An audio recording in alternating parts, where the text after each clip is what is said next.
6 o'clock, and I'd like to call the meeting to order. If we could rise and say the Pledge of Allegiance to our flag. Make it good because it's Flag Day today. It's kind of, you could salute you, but you won't. Wait, should we be looking that way? Yeah, maybe. Or she could stand up front. I pledge allegiance to the flag of the United States of America and to the republic for which it stands, one nation, under God, indivisible, with liberty and justice for all. We'd like to welcome everybody tonight to the board meeting. And board meetings are generally held on the third Tuesday of the month. The Board of Education is a body of school district residents elected by the community in charge of conducting school-related business. The meetings are conducted under the open meeting law, but are not open forums for the community. With that being said, visitors to these meetings are to conduct themselves properly and with respect to any other individuals at the meeting. The Board of Education reserves the right to remove any individual for improper display of behavior or inappropriate language. If we do have any visitors tonight, we can go back and take a look at the rest of the guidelines here. But with that being said, I'd like to jump right into presentations. You're up, my man. Thank you. You're welcome. So just to give you another update on the project since the last meeting, see up here. Again, I just include this in every PowerPoint because it just shows from the beginning of the project how much you guys had, what the contracts came in at, contingency, all that numerical information there. There's a nice picture to the right which shows the front entrance. All the steel has been erected. I don't know if everyone's seen that as they've been driving by, but steel has been erected, forms have been installed, and we do plan on pouring that entrance tomorrow. So I'll have a new concrete bed tomorrow, which you'll be able to see after that. I figured just real quick that we would do a board tour at our reorg meeting, the first meeting in July 5th. A lot of the windows are being installed. There hasn't been too much other than this, and I figured a lot of it will be more so on the completed side for July. So Makes sense. Just moving on, just to go through some of the metrics here. Still safety, we've had no lost time due to incidents, and no quality issues throughout the project. Update on payouts, there's been about 85% of the payouts or all the contracts billed throughout the whole project, with a value of just under $13 million for total contract values as of right now, or as of the end of last month. Change orders as of last Friday, I think it was the 10th. Just 125,931 executed, with about 150,000 that left in contingency. Again, for those of you that forgot or don't know, that's a pretty low number because we did do a lot of value engineering at the beginning of the project to get a lot of the contingency value back. That's an executed change order amount as of right now. Just a little bit of the status and the schedule. Elementary school, the 3 remaining items that were there last month are the same items. However, all of them have had some progress towards them. So those of you who may have seen it, the nurse's office window had started getting replaced. It's not done yet, but they did go in there the other day and replace the actual window portion of that. The terrazzo base and infills has started in the cafeteria over at the elementary school. The big pour where the stage used to be has been poured, grinded, and now is being polished, and they will roll right into the remaining infills and base around the elementary school and work their way that way towards this building. The main entrance, the bus loop entrance, the exterior work under the canopy area over there has been done, and the last remaining thing over there are some of the masonry caps out in those front entrances. The middle of high school, area B, which is the rooms 118, 120, main office, and that alternate tent space across where those bathrooms are going. Just a little update. For rooms 118 and 120, the remaining work is really, now that we're kind of at the tail end of the school year, with a lot of the kids gone today, the remainder of that work will take place during the summer. It's just some minor electrical wiring and some control work in the guidance suite. The main office, the millwork installation has been complete, and the remainder of the ceiling tiles will be dropped this coming weekend next week. And then as we continue on the 22nd, I believe I was told this month, is when the flooring installer will come back in and install the flooring in there. So we'll know we're including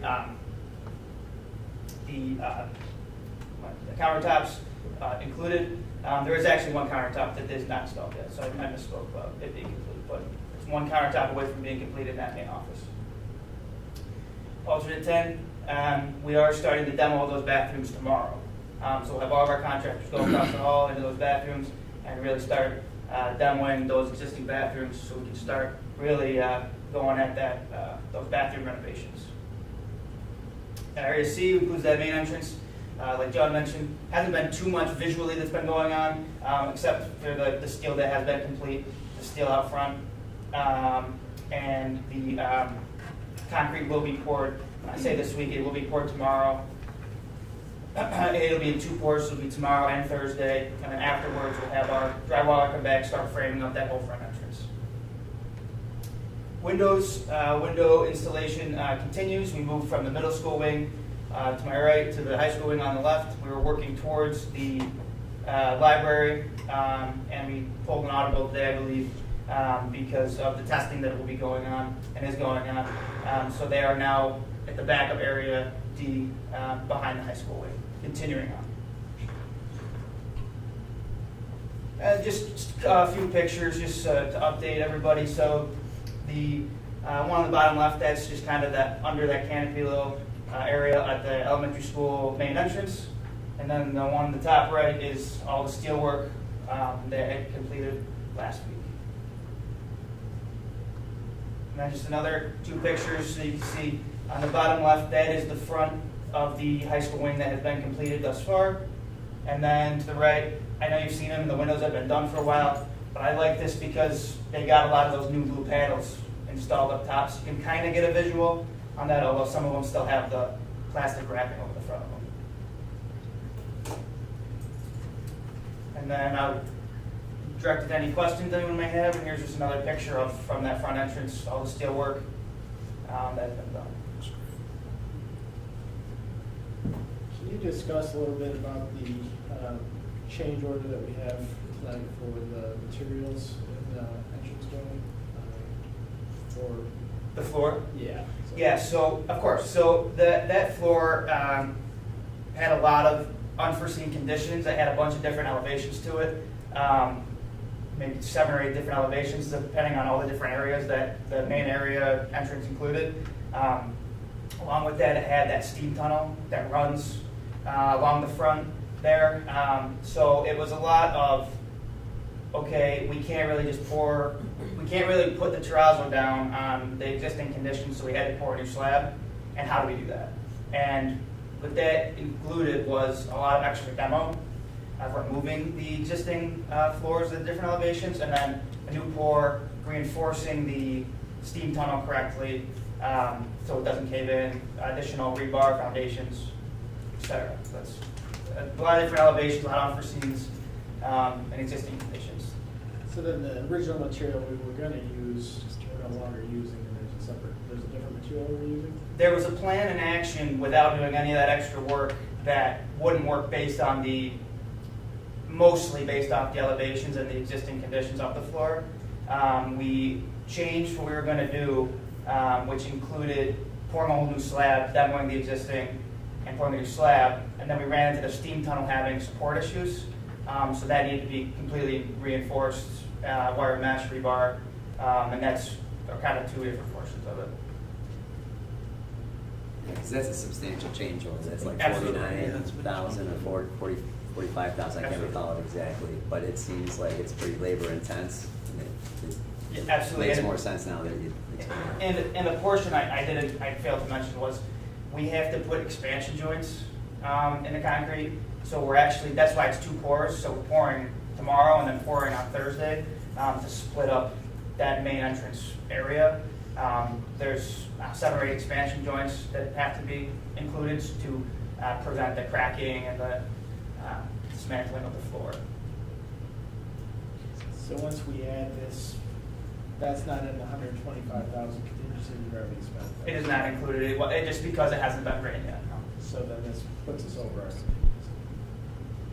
No, so I don't remember the No, value. he was at that- 148, and that'll bring him down to 99. Yeah, it'll go down. Oh, okay. Oh. I was- Yeah, there was another slide. That first I was slide going looks the like, other way with yeah. it. Okay. Yeah. So we still have a little left in the bank. Correct. All right. And we're really trying to make sure that we keep that open for any more potential unforeseen conditions. We're pretty much done with the main entrance, so we're at finish stage, so we shouldn't have anything. Our main concern is now going into those bathrooms, because now we're gonna start the heavy demo tomorrow. And that's really what we wanna save some money for, is to make sure we can cover anything that we might not know about. So the original plan for the terrazzo was for August, correct? So now you're saying that you're gonna start to execute this new plan with the concrete, with the demo, the rebar, everything prior to? Correct. So when do you anticipate that being So, settled and ready to The, go? the concrete has a 28-day cure time, Right. so we'll pour that tomorrow and Thursday, and then I'm not sure exactly where it lands, but 28 days after that, we will do a moisture test to make sure that the terrazzo can go down, it can be warranted, Yeah. and then that's when the terrazzo work will start. So that still puts us on schedule for. It should, absolutely, absolutely. Tight, Yeah, it is. tight. How long is But the that makes it trial? interesting. How long is the trial? How long is the trial? We don't like Carry that? interesting, but I guess I'm all it's- set. Well, it's a pretty big area. I would anticipate, from my experience, that putting the terrazzo down probably takes a few weeks, and then grinding it and polishing it afterwards. So I would say about a month, I would say. So I think if we do the math, it is tight, like we were saying, but it's doable. So we'll start by August 1st, is what you're saying? That's, And then I'm seeing night work done here on the windows. Yes. What size is the crew that's doing? Like, when did that start? I guess I just started. That A started- week ago, maybe? I want to say that started shortly after the last meeting we had. Is that right? Yeah. And it's just because it's moved to the front now that I They're can out see it. back. Yeah. Is that right? Yeah, so it did move. It's the removal of the windows, and then the next day that the installer would come in and put the windows in. It seems like they're making great progress with this Absolutely. at this point. I don't want to mislead anybody if they've seen the second window schedule I put out, because in a line, they haven't done a portion that is showing per the dates, but they've been jumping around a lot for the school's sake to figure out where we're not disrupting anybody and staying out of everyone's way. So there are different portions that are done, so it might not show up to the date, but we're on track for sure. I think just in the interest of talking about safety as well, this is a really busy time of year with foot traffic, with families coming in, it's hot out. So just, a friendly reminder, not that you guys are doing anything wrong, making sure that if someone comes to the doors and your workers are there, that we're making sure that they're shut, that we're telling people, the proper places to go and to maintain that safety, especially, as we move further in, there seems to be more openings, so. Absolutely. But- And hopefully, as quickly as possible, when we start the framing after the concrete pour, that front entrance will be wrapped up and it'll be even more secure than it is now with the two doors that are locked every night. But absolutely, we will make sure, no propping doors around the building and making sure no one's coming in there, just walking in. So absolutely. Great, thank you. And I think I mentioned it at the last meeting, it's just important that if we're seeing anything in the building, as far as staff goes, that they need to report it to their supervisor and then make sure that we document it. I'm gonna continue to say that until this project is complete and you guys aren't here. I just would hate to see you guys leave and then see a building that isn't what we want it to be. Absolutely. So we sent out a Google form for people to Thank you. fill out anything that they see, and some of it might not be capital project related, but it might be, and But we then want that to make goes right sure, to the and we'll facility. consolidate it and give it to them so that they have it for when they That's close the right. punch list. But that's So- great, and to have that there at all times helps to give us direction for our facilities Right. committee. And that just to keep continuing to keep our eye on this project and what's coming ahead of us is important. I believe. Absolutely. And I think along with you guys who are doing a great help with that, picking up these things as we move along, SCI as a team when they're out here and ourselves, DGA, are making notes about all the things we see too, that will be all compiled into that final punch list for them, so. Anything else, guys? Looks great. Thanks again. Thanks, AJ. Thank you. Thanks, AJ. Have a good night. Everyone have a good night. You too. Thank you. Okay, up next, Mr. Egg and Ms. Trombley, our middle school counselors. Hey, guys.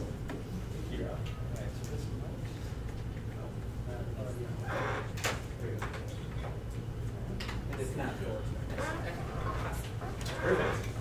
Good evening, everyone. Thank you for inviting us to present about our school counseling program and a little bit about our roles as school counselors.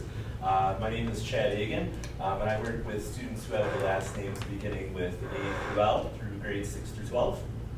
Hi, I'm Kristen Trombley. I work with the students in grade 6 through 12 whose last names begin with Z, or M through Z, I apologize.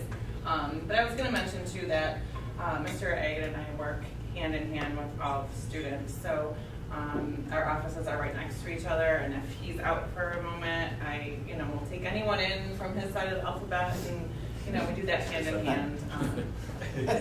We leave no man behind. And we threw this little word collage up because we thought it was important to just note that in any given day, we could be encountering so many different things, and we could wear so many different hats. We might go from helping a senior with a college application to opening our doors to students that are having conflict and helping them resolve that. So every day is very different and unique, but we love what we do. And we want to point out, we really want to talk about, when we see our roles here, three main roles of college and career readiness, academic support, and social emotional support. We'll kind of touch upon those as we go through the presentation. So starting with college and career readiness, and starting with our seniors, we work throughout the year with our seniors. We actually begin usually the first couple weeks of the school year visiting the senior English classes. It's usually right after all the kind of scheduling, chaos kind of dies down. In those senior English classes, we kind of go over with students, all the different options they have. We want them to know about their options, be it 2-year schooling, 4-year trade school, going into the world of work, military.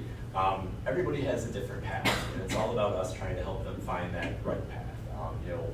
Nothing's the same for everybody, and there's no right or wrong path. We want to help them find what makes sense for them and their families. And along with that, we host the Rochester Area College Fair in the beginning of October. We have about 12 to 13 area colleges that come and present in our library. Juniors and seniors come down and can spend some time with them, get some information, some free pens, some free swag sometimes, whatever they have.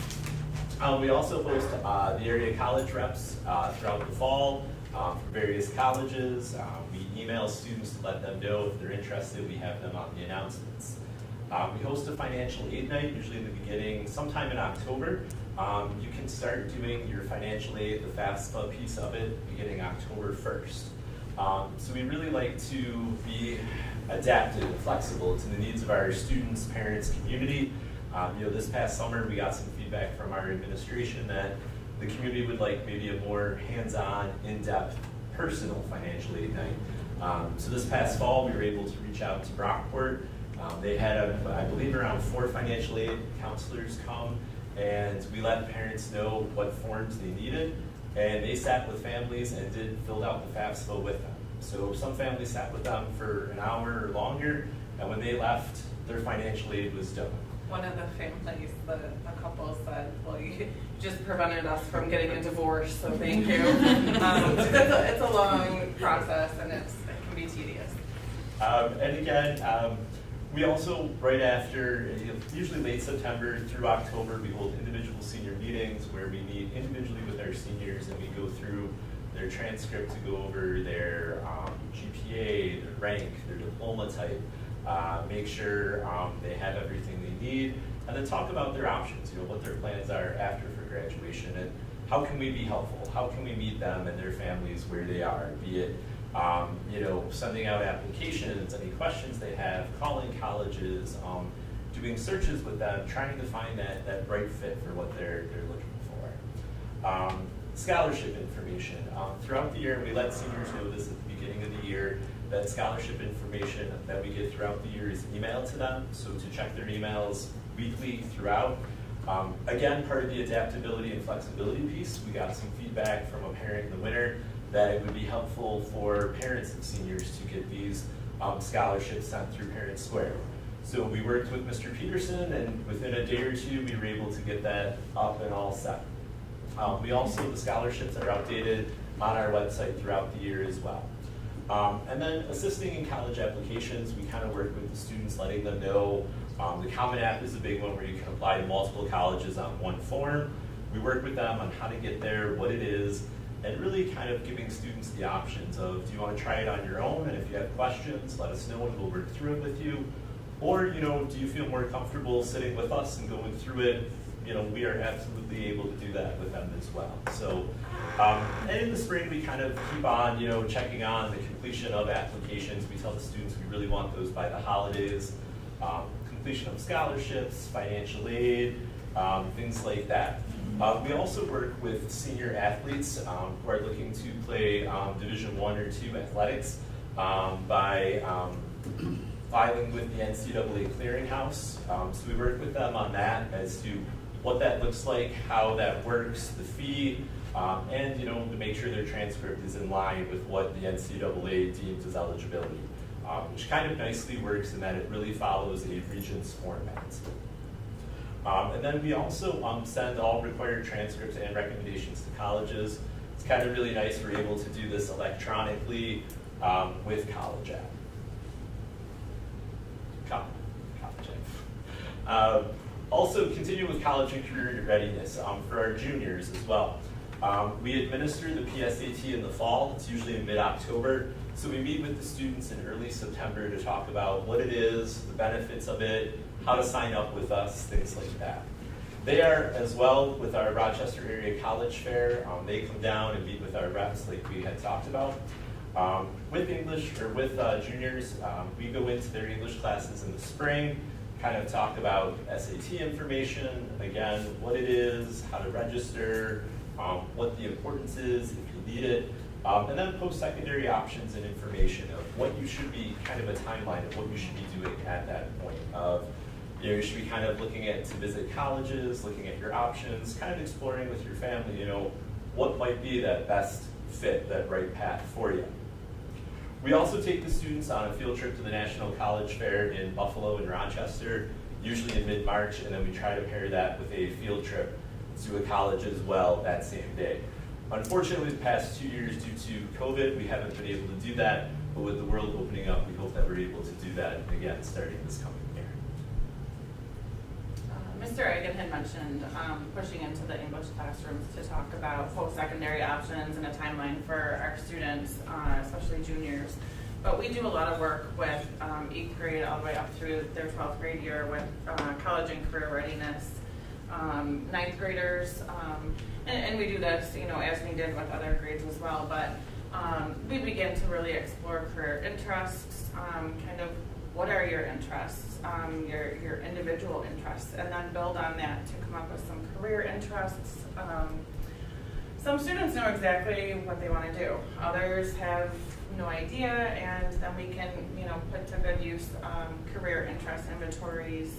There's one called the ONET that, you answer 63 questions, and it really narrows down your interests and what careers might match up well, and then it takes it one step further with the median salary in this area, how many jobs, what's the outlook look like for that career, what other careers are similar to that. So it helps a lot of our students that have no idea start to narrow things down a little bit. We meet with all of our students in 8th through 12th grade. We explore their interests. We'll do an interest inventory, as I mentioned, if need be. Also, kind of discussing that academic path. If they're wanting to be a nurse, what does post-high school, school look like? How many years of college would they need? And then going into 10th grade, they get an opportunity to take a field trip with us over to Boste's to try to check out all the different trades for about 10 minutes each. They get a little, a little idea of what each of the trades is like. And later on in the school year, they are allowed to go back for a shadow day where they pick 2 of their, the places where they're the most interested, and they can go spend half a day in each program, to really, feel out if it's something that they're very interested in, and maybe they want to sign up for that for 11th grade.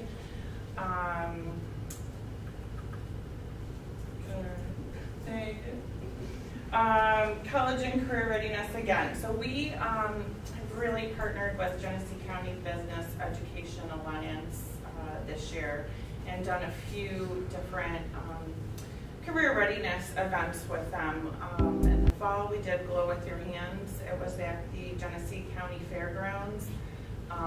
There were, I can't even count, countless businesses there, and they were showing students. We took about 40 students with us.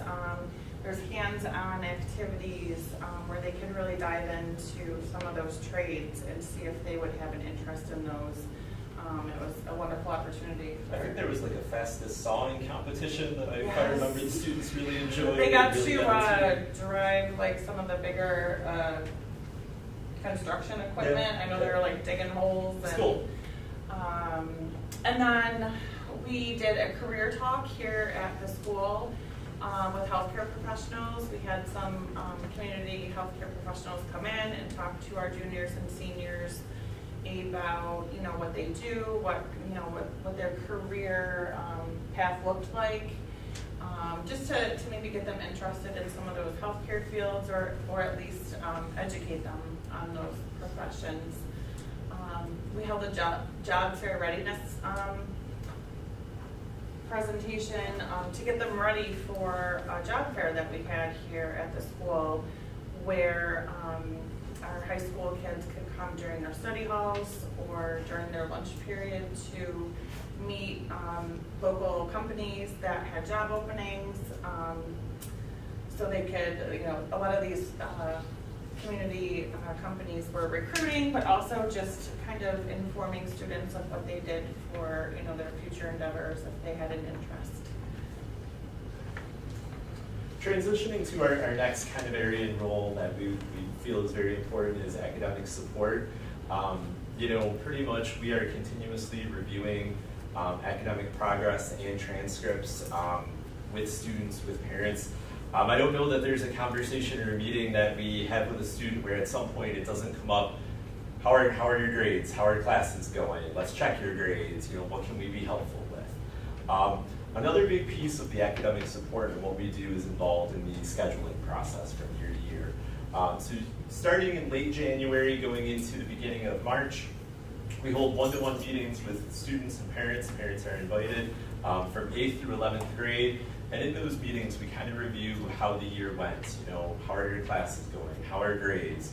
What can we do to be helpful? And then we kind of transition and talk about, next year, what's the plan? What classes have you taken? What do you need to take? Does the 4-year plan and plans that we've talked about still make sense? Do we need to deviate and change from those? Have your interests changed? And then, once we talk about classes that they would like to take and that they need to take, we also ask students, what are your thoughts post-graduation? Have you given that any thought? What are you thinking? Where are you with that? And then in terms of after that, with scheduling, we collaborate with the scheduling committee, and we work on developing the master schedule. We then input all of the data into School Tool, and then we work on solving all of the student conflicts to make sure they're getting the courses that they've requested and the classes they want, and also balancing the classes.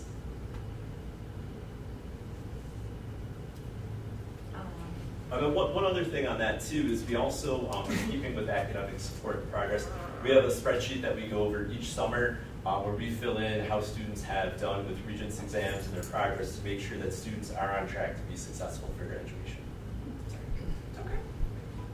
Academic intervention. So as part of the student support system, Mr. Egan and I will reach out to and meet with students and parents bi-weekly who have been identified through our spreadsheet of grades and everything as students that may need some academic intervention beyond just their classroom intervention. So we do encourage parents and students to attend after-school tutoring if that is, something that is deemed, would be deemed helpful or necessary for them to, be above that passing grade threshold. We also attend meetings throughout the year. Mr. Egan and I go to grade level meetings. We talk to teachers, other support staff about how students are doing, and if there's any red flags or any concerns about academic progress, we will set up meetings with administration, parents, students, and try to include teachers too. Just to consult with teachers and keep that communication open between teachers and parents at home about maybe some ideas and strategies that we can implement to help their child.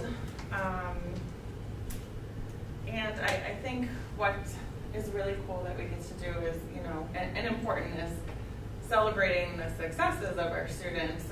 So a lot of what we just talked about was like kind of getting them going and seeing them take off, and it's really nice and rewarding when we get to be part of helping to kind of figure out scholarships and awards, go to who, and looking at some of those essays that students write about, their journey in high school and life, as well as, we push into classrooms a lot to talk about opportunities for leadership programs. I know we have Hobie, we have the Voice State, what am I missing? Justice Academy, Health Academy, Yep. Just anything that they can kind of strive for above and beyond what we offer in these four walls too, that would lead to some more leadership and academic opportunities for them. Transitioning to our final area that we wanted to touch upon tonight is the social emotional support. We're here to support student and family wellness and mental health. And we do this through, like Mrs. Trombley kind of spoke of earlier, we work with students at length throughout the school year on conflict resolution, things that come up throughout the day, sometimes disagreements, throughout the school, classes, cafeteria, hallways, and stuff that happens outside of school and, home and impacts them as well. We also do a lot of peer mediation of getting the students together and really working through, what's at, the bottom of what's going on, and how we can get to a place where students can respect each other and, be civil to each other. We also have our individual and group counseling that's mandated and needs-based. Another part of our social emotional support is we just concluded our 5th grade transition program, where we went to the elementary and met with the 5th graders, and they had really good questions about the transition and coming up here, and just making them feel at ease and feel, good and positive about coming up to this building. Then they were able to take a brief tour and do some cool stuff. And then we're just able, as a small school and community, it's great how interconnected we are that, we can really reach out to families during times of crisis and when they're struggling, to offer our support and our assistance, be it, throughout the school year, the summer, weekends, holidays, we're able to do those things. Another slide on social emotional support, collaboration for crisis intervention.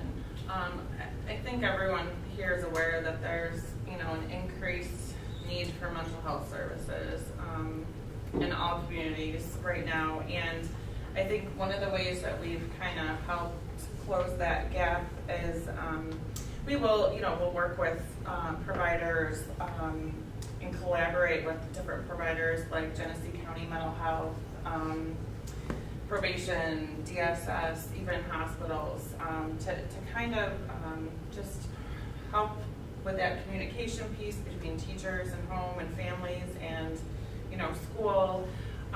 But we'll also fill the gaps when Genesee County Mental Health can take a student, but they can only see them once a month. So we'll communicate with the therapist there and sort of do check-ins here and do what we can to help them get by while there's a shortage in mental health staff in the community.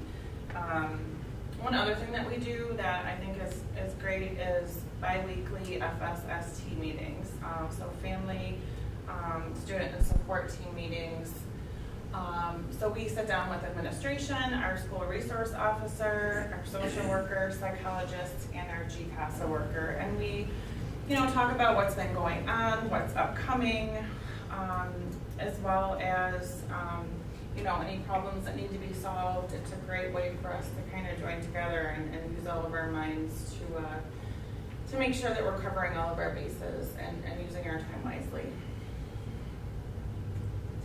And here are just some fun pictures of us with students, and like many of our staff this week, kind of saying goodbye to our seniors. And it's always sad to see them go, but wishing them the best on their continued journey. And one thing we just really want to come across is both Mrs. Trombley and I just absolutely love what we do. It's all about building relationships with students, parents, the community, and it's just so nice that we're able to do that and be there and help in all these different facets of their life. And there's days where we deal with a lot of tough stuff, a lot of heavy stuff, but at the end of the day, we have a ton of fun and we love what we do, and we don't ever take it for granted being here. So I think what was really nice the last few years was that on Fridays we would have a lunch group. So you might have a really rough week and you'd have lunch with these girls, and it just made it all worthwhile. So we really do love what we do, and a lot of those faces up there, are going off to do bigger and better things, and we're really proud of them, but it's kind of sad to see them go too. We'll miss them. And then, any questions? Thank you again for inviting us to present today. Thank you. I got a question. Is the career inventories, are they given to the entire, I think you said 9th grade, are they given to everyone or just? No, the students that are kind of more struggling, we'll talk about, like, if someone wants to go into the construction field, we'll kind of talk about those specifics. It's students that kind of are really having trouble identifying. A lot of times, though, we will kind of give that information. The ONET that I was speaking about can be done anywhere. So a student that thinks they might know, I'll encourage them to maybe do a career interest inventory and see if it matches up with what their interests are. So they're, available to do it anytime, but it's really, we'll sit down with the... And that's something, too, that we sit down with administration at the end of every school year and kind of evaluate what we're doing in our program and look at how can we improve and what can we do better to serve our population. And that's something that, we can certainly look at, and it makes sense to maybe offer all students. I mean, right, I think you said it was 60 questions. I mean, I remember doing, I think they gave it to everybody. Yeah. It used to be, As I used bad, to do I the think. paper copy one. Yep. It was like Military one, right? Yeah. Whatever the Yes. heck it was called, but. And we still have people ask about the ASVAB, and it's a great test. Sometimes it's just the length of it. I think that one's like between 3 and 4 hours. My schools have maybe gone away from offering it, but what's great is the ONET does have 60 questions. All the students have their Chromebooks, so it's very easy to administer. So we can certainly look at that and discuss with the administration about getting into classes to do that. Gotcha. And that would be a good idea for, the kids, I don't know how many choose to do that, or just you mention it, and there are gonna be those driven kids who are gonna Yes. absolutely do it. Yes. But if Yes. they're like, my kid, I gotta hold their hand to do it. So I don't know if that's something like, and again, I got this, later, and I said, this is great. I wish I would have known about that a little sooner, because I would have made her do it sooner. We can absolutely With it only being do 60 that. questions, I Yeah, I can't mean, see I why don't- it couldn't be incorporated into a Yeah. class one. Yeah, that. That at least maybe reinforces that, if you're really interested in this, but maybe you're the skills And don't I match do- up with what you think you want When to I do. meet with parents, because a lot of times Yeah. parents will come in for the scheduling meetings, and when we're talking about those sort of things, a lot of times I'll encourage parents to do them with their children at home too, and it's really neat because you can sit down next to your child and do it at the same time and be like, wow, it's saying that maybe I'd be really great, as a nurse, but what am I doing in this field? And it's kind of eye-opening because you can kind of walk that with your child as well. So there's a lot of different, ways we could look at it and try to implement that, but I was gonna say, it is cool to, I've taken it with students, and it is Mhm. cool to like do it yourself and see what it says and I always examine the questions. I'm in the right field because I do it every time. And I'm like very honest, and I'm like, oh yeah, like I'm sure, yeah. The Glow with Your Hands event is a great event. It's Yes. growing, and during the COVID, they did put together a virtual online Mhm. also that you're probably aware of. And I believe if, they're also working on one for the healthcare profession too, that will be coming up as well, so. The kids were like, I They was. loved it. They were, We were in awe. We walked out of that event and just said, it was so awesome and it was so well done and well run. And We got a lot of compliments on our kids though too, Yes. being invested and focused, hyper focused on certain things that they really liked. It was hard to pull them away to go to the Just next station because they were drawn into everything. So I was really proud and impressed of them. we had to pull them away from some of the tradespeople that were speaking about careers and let them know we had to move on because there was 20-minute conversations I that think were one being of our had. guys got to like help pour cement or concrete. Yeah. It was yeah. really cool though. What grade levels go to that, or is it just, how did that? It's from 8 to 12. They put a cap at 40 students that we can bring. So what I think we did last year in talking with administration is we reached out to Mr. Hoffines, kind of with it being hands-on, and he recommended some kids that he would recommend, and we took those. So we actually have the forms, and we've committed to going again. It's, I believe, in mid-September, maybe September 23rd. So we need to talk to admin again about how do we want to select those, because we've had those conversations of taking full grades, but we're stuck at the 40. So we need to kind of look at that and evaluate that. Have we looked at any, way to gauge, postgraduate, like when kids go to, beyond? We get to a certain point, they go here. I know, maybe, correct me if I'm wrong, maybe years ago, somebody here might remember us doing like a survey, a postgraduate survey. Has that kind of gone by the wayside, follow through limited? I don't know, is that something we can kind of gauge how we're doing and what we can do better? Even from a short term, kids that go, within 5 years, you might get some input versus, years later, you might not, I don't know. So I don't believe we do anything currently. I believe we have done in the past, because I know people have spoken about that. And my recollection, and I'm not sure from whom, was that it was harder to get the responses back. So I don't know if it was still by mail and we weren't just getting them mailed back, and if it's something with technology and Right, looking social at media, the digital and platforms, social everything. media and things like that. Related to it, but we used to do, and we want to get back to it with the pandemic being different, of having graduating seniors come back the next year as a panel and talk to our juniors and seniors as to what their experiences are. And we've had great success in having seniors come back from all walks of life, of 2-year school, 4-year school, doing all sorts of things, work, trade. And what's great is we don't prep them at all, and they say to kids exactly what we want them to say. And it's just beautiful.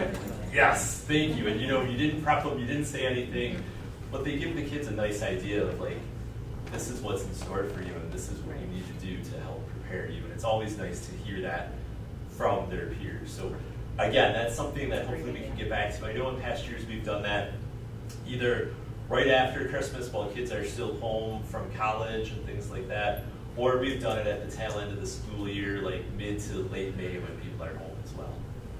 Yeah, I'd really like to see that re-implemented, I think, just to give the kids an idea of, like you said, what to expect, and then, maybe give us an idea of what we're doing well and preparing, and maybe where we're falling a little bit short as to, what skills could be needed to be better prepared for, either work or school or whatever we're looking at. And those kids, if they're in that window of, 4 or 5 years out of school, some of these younger kids moving up still remember They remember, those right. kids They all that they remember looked them. up to and watched Oh. and see, and then they come back and they listen to those people. Oh, They don't listen to absolutely. mom, they don't listen to sometimes, but I think From that's great. sports, Absolutely. they know them. I mean, we just had a thing, I think, a few days ago where we had, I believe, a freshman who kind of like idolized a junior and was, very, little hero worship, and it was good. And so it is good to have those kids come back and talk about that. So.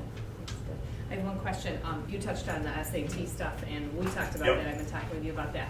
I was kind of a little surprised to hear, I mean, that's been a standard for a long time, and if you could speak a little bit Yeah. about the changes that have occurred recently on. Absolutely, and this is, with the pandemic, a lot of schools before the pandemic were starting to go to test optional with SAT, ACT. So it was kind of, you can take it, if you want to send it in, great, we'll look at it, but you don't need it for it. Because our message to students used to be, if you wanted to go to a four-year school, you need to have this. You need to sign up, you need to have it. We would go even so far as to say, even if you're planning on, if there's any thought, take it. Because I've had students in the past at other school districts who were going to go to a two-year school, didn't need it, and all of a sudden the school was interested in them in football in January, February, they were scrambling. With the pandemic now, schools have really gone to that students don't need the SAT or ACT. They've gone to it the last couple of years, and it seems to be continuing that trend now, even as we get post-pandemic, in that the majority of schools locally are kind of saying, again, if you want to take it, you can. And sometimes for scholarships, it can help, and they'll still look at it for that. But they're not requiring it. So our message to students and families is, it's not required. Talk to your families about it. We hate to see you pay for a test and sit for a test that's 4 hours long if you don't need to, but there are benefits to it. So it's something you really should speak to with families and kind of go from there. And I think so far we've had mixed results. I think some families have chosen to have their students still take it. And then we have other families who've said, no, we're not going to have them take it. We're good without that. So it is a big shift, and it puts us kind of in this weird murky gray area where before we were very concrete of, you want to go to a four-year school, this is what you need to do, and now it's not so clear. So, and two, next year as well, again, post-pandemic and as we move past it, a lot of the colleges are opening up their events again to the area college breakfast, the SUNY Open Forum, where we get updated information from the colleges and things like that. So we really hope to, when we go to these events in the fall and September and October, really get a clearer picture from these college reps of what is your stance Yeah, on the trends, what direction, because right now it does seem like it's very test optional or not needed, but is that going to change? Yeah, you hate to see the kids limit themselves into a situation where they don't, and then they don't have a chance to go back and do it. And in my opinion, it's not going to hurt someone to try to strive a little bit beyond. And I just don't know that that's a new concept for Absolutely, and two, again, with some of the scholarship levels, we encourage every college as individuals. So we say, let's take a look at it on Google. Let's call them. Let's see what the benefits are, if there are any, and kind of weigh those. And some of the recruitment stuff for those athletes who decide to want to go to higher level, they do narrow things down, and they're asking for, SAT scores, GPA, they're asking for all those things in addition to when you're trying to get a little bit higher level choice. So, good, thank you. So we're getting close to graduation, I think, like super close, like this weekend, and we're talking about scholarships. And when you talk about the scholarships and the scholarship process, if someone wanted to, and this is a plug for anybody that's listening, wanted to develop a scholarship for an Oakfield student, how are you involved in that process, and how do you ensure that the students know and are aware of that scholarship? We actually had that happen this past year, I believe in January or February. We had a gentleman from out of state call us and ask about it. So we went to Mrs. Gayton, who kind of handles most of our scholarships and awards, about, how do we go about that? What's the process? And so, we went back to him and said, let us know what the criteria is, the money, things like that. He got that to Mrs. Gayton, and then once we get that gets emailed out to students for them to apply for it and look for it. Do we have, and I don't know this at all, I probably should, do we have a directory of scholarships that we could access online and say, here's a scholarship, this is how much it offers, and this is the application process somewhere, or is that not something that we have in place? There is, on the website, there is a spreadsheet and listing that Mrs. Russo in our office has updated throughout the year. So every scholarship that has been available since September is on there.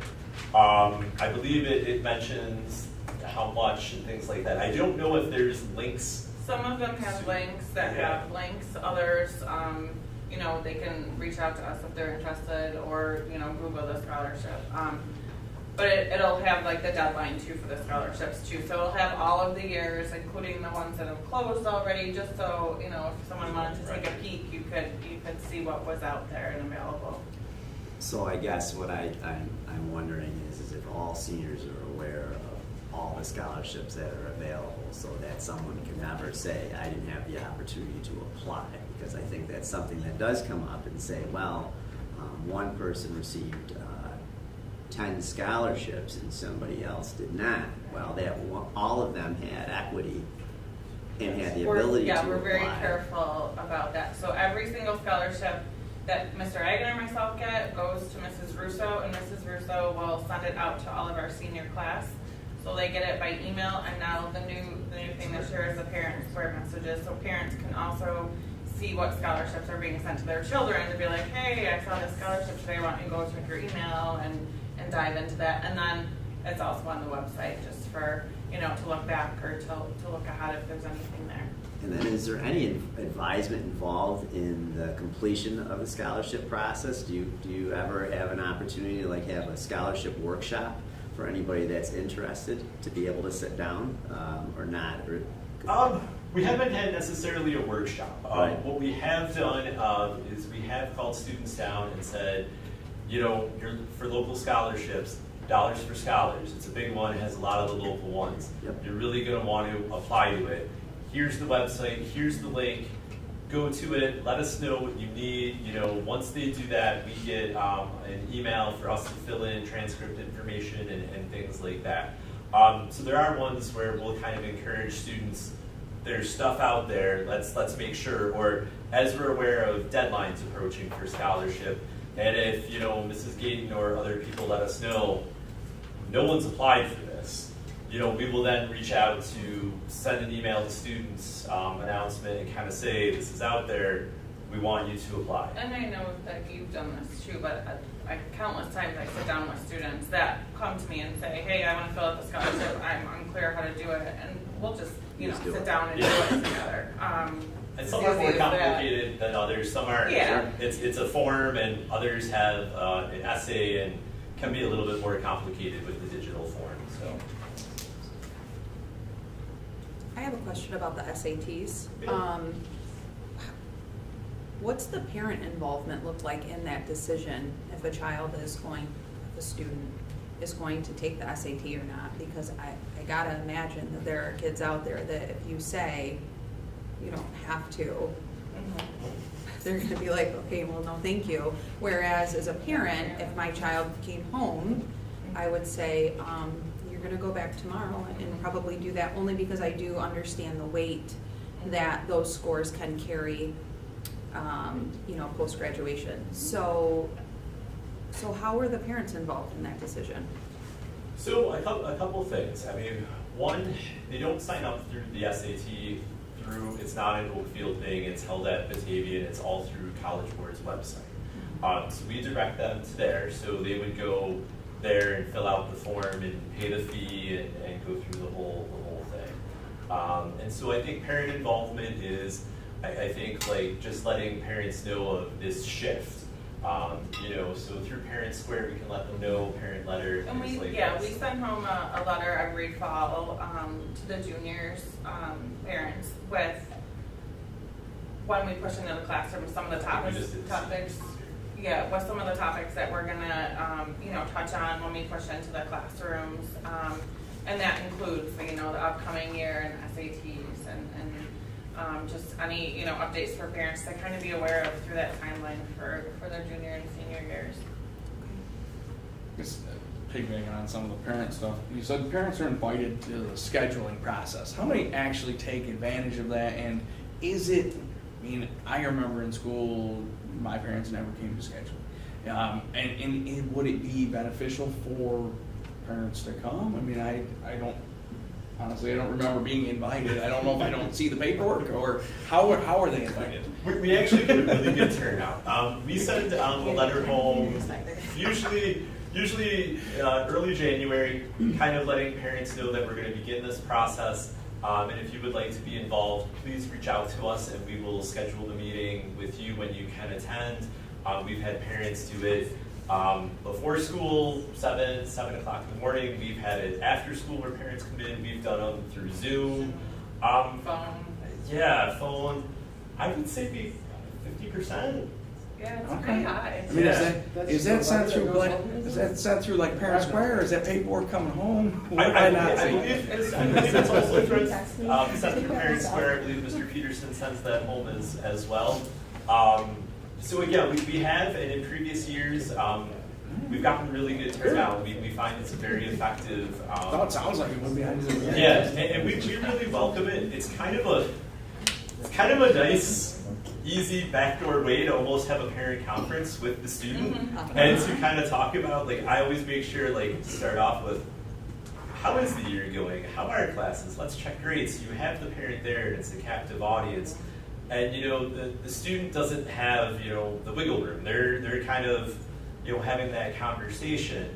And then, I mean, it's really good. We're always about involving parents. So having parents there while we discuss what their schedule is going to look like next year and what classes they're going to take and where this is going to lead.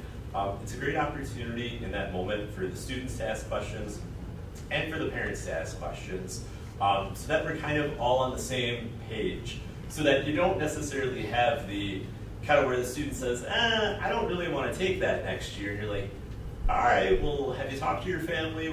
How do they feel about that? Whereas in that moment, you can kind of see mom and dad or guardian's reaction going, no, I'd kind of really like you to stick with that. I want you to stick with Spanish next year. I want you to keep band and chorus. I want you to take Algebra 2, you know, things like that. So we've had great success with it. Yeah, and it kind of allows us to kind of put our finger on some of those kids who aren't as forthcoming with maybe what they want to do and what their thoughts are about their future, and their parents can kind of speak up and say, hey, we have dinner time talks, and they're clueless. Can we do an ONET? Can we do a career interest inventory? So it really gives us an inside peek of, you know, kind of those conversations at home and What goes on outside school. Yeah. What grade did you start that? 8th grade, 8th through 11th grade. You know, with the 6th and 7th graders going into the following year, they don't really have much choice. So we kind of go in, they get to choose their music, and then we kind of let them know what they'll be taking next year will be on their course. But starting in 8th grade, when they really get to choose some electives and have some choice, that's when we kind of do it as 8th through 11th grade. You mentioned the college fair before. Is that something you guys invite the colleges to, or is that just something like you reach out to an organization and they kind of push the colleges your way? Or?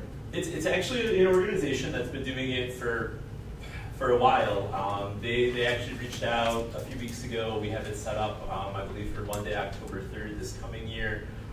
It's, I believe, 12 or 13 colleges. So they kind of travel in a pack, and they do a bunch of area schools. So Oakfield's usually the first one in the morning, and then they go to a few other schools, and they have some different days. So again, it's just a nice experience for the kids to be able to have that exposure, to talk to the reps and to get the information.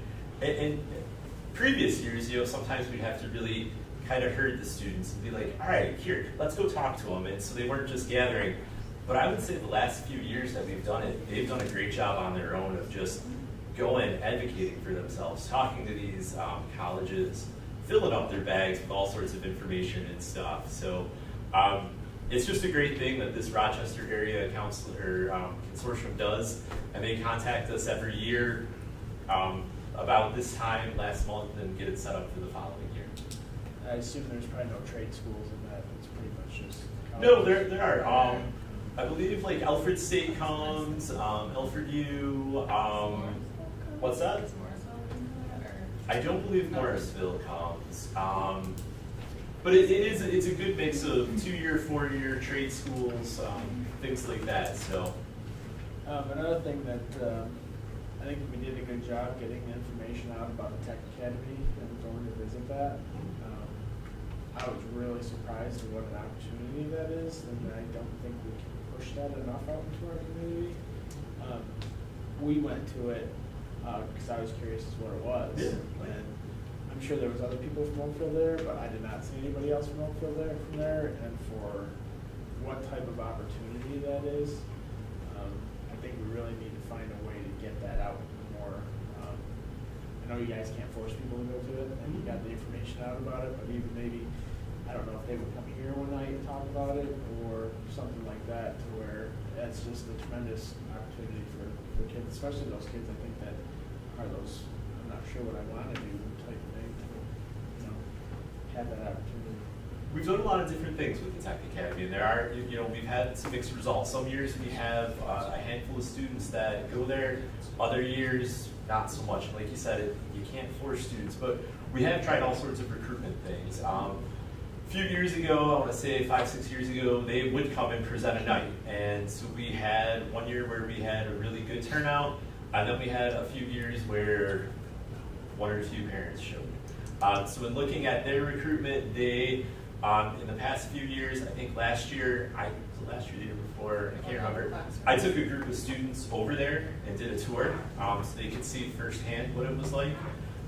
This past year, they had some change in their administration and teachers, so they came here and presented to all of our 8th graders and handed out information and things like that. So it is a tremendous opportunity, and we try and present it to 8th graders and present all that we can of what's that right fit.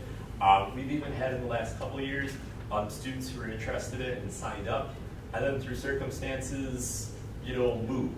And so we had some people signed up, and then they moved, and we then did. So That's just I was really surprised about that opportunity when I started learning more about it, and that's a great opportunity that the community really needs to know about. absolutely. Law enforcement and military, I didn't hear that come up at all. Is that something that they're exposed to as well? They are. Okay. We have the militaries here kind of all the time. They set up tables to recruit outside the cafeteria. We actually get a lot of compliments from the military that we are a very military-friendly school, that we welcome them for everything and anything. I think, was it our Marine representative presented at the academic awards last night? So we have 2 seniors this year, graduating seniors who are entering the military. We always advise students, it's a great path. You know, a lot of students have a lot of family history with it. We talk to them, you know, if you are interested, are you seeing a recruiter? Many of them are and are in the process of going through it. If they're not, we say that we can link you up. This is where we go. We have them in. We can have them talk with you. I think one of our seniors that is going into the military, I think he did an early boot camp last summer where I think he missed the first few days of school but did his boot camp last summer. So again, all options on the table. We want to give people the best options, and you know, whatever fits them and is right for them is what's great for them.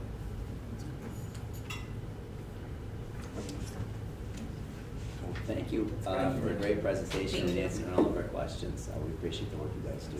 Thanks so much, guys. Thank you. Thank you for inviting us. Thanks, Chad. Thanks, Chris. Thank you. Have a great night, everyone. You too. Thank you. Thank you. Okay, one more presentation tonight, and it's Upward Bound, and I have only one name, but I see 3 people. Hello, everyone.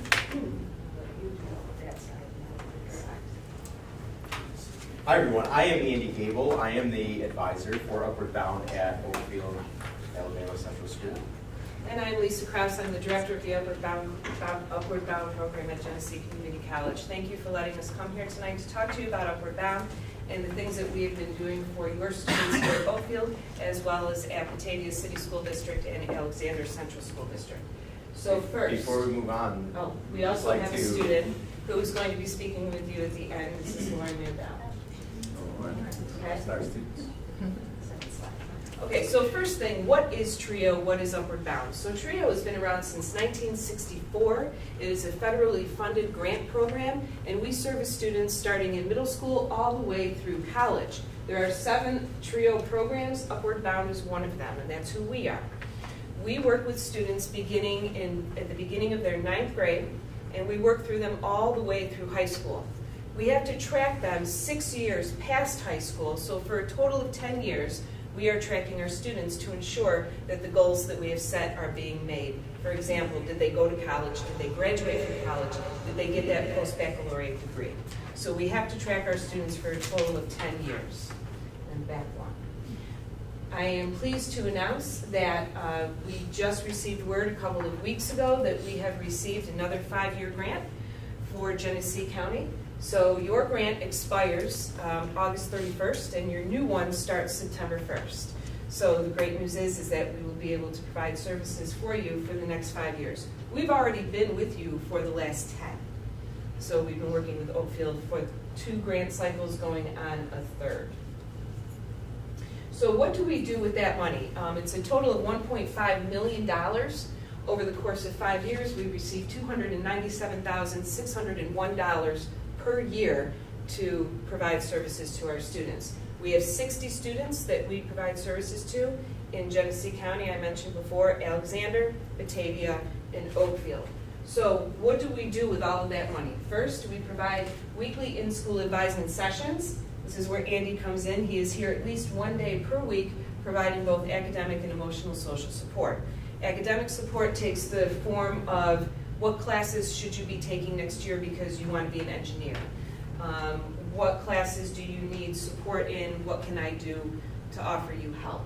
Emotional support, as was mentioned earlier, our students now are more so than ever are in need of mental health services. So we try to provide, while we're not mental health professionals, we can refer them to the appropriate organization or just kind of let others know that, hey, there's some red flags here with this student, they may need some assistance. If I may just jump in, so many of the questions you just had for your counselors are addressed by everything we do in Upward Bound. We run a 6-week summer program, and every single one of our students will receive, let me back up. Every single one of our juniors will receive SAT prep this year. We require that our juniors take the SAT and or the ACT, if possible, twice this year. Once in the spring of their junior year, once in the fall of their senior year. And I am involved in having conversations with the counselors, in letting them know that it is important for our students, even now, and yes, everything they told you was true. Colleges are gearing towards a more holistic approach to college admissions, which means they're looking at the entire student. But they are still using SATs as a metric. And students can use that as well as a metric to be able to determine in that summer before their senior year, which Lauren will be joining us this summer at our summer program, and she's going to spend the summer preparing her college admissions apps, preparing a financial aid essay, learning what the FAFSA is. We're going to go through it, so she's going to be prepared to do that come October 1st with her parents and with us as guides. They're going to spend the summer doing that prep for their senior year. Our juniors, she's going to receive a full SAT prep course this summer, so that she's ready for that to get a better score in the fall on her SAT. So, Our goal is to get kids into college. That's why we're here. To help kids who are underprivileged, who are low income, whose mom or dad does not have a college degree, to help them get into a 4-year or a 2-year college program. That is our number one goal. the one other thing I want to add here is that we are allowed the time with students. Through our weekly advisement, students spend hours and hours and hours a year with us, to the tune of hundreds of hours with us, that the school counselors simply don't have the time to spend. They're doing those interest inventories once, we're doing them every year. And it's a privilege to be able to spend that extra time with students. And honestly, in Upward Bound, we constantly talk about how we wish that every student could partake in something like this. Because it's really through those, it's almost nagging. I think it was Mrs. Younger-Davis, you mentioned holding your student's hand. And we don't hold students' hands, but they need frequent reminders to get this stuff done. And sometimes they need someone to sit down with them and do it. And we do. Anyone? So some of the other, nope, got Oh, it back on that, sorry. that's good, that's okay. So some of the other things that we do with the funding that we receive, we pay for all dual credit classes that our students take. So if they want to take a class at GCC, we will pay for that, which is a savings of about $600 through GCC. We will also pay for classes for a four-year college, and if it's a SUNY school, you're looking at about a savings of $900 per class. We foot the entire bill. We will also pay for students to take a class at a private four-year college if it applies to the program that they eventually want to get into, and that is a savings as high as $2,000. So we pay for all of that. SAT and ACT fees, we pay for that. AP test fees, we pay for that.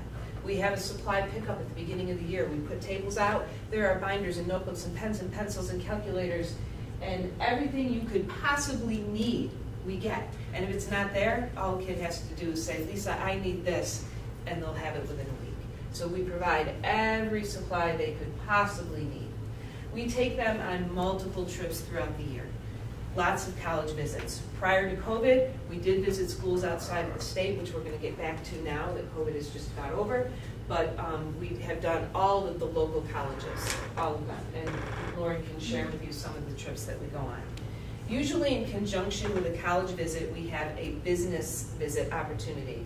For example, a few weeks ago, we took our students to Nazareth College. They did a tour, they got a presentation, and then we took them to Lollipop Farm where they received a presentation from the person who runs it, who taught us what it takes to run a business like that. Where do they get their money?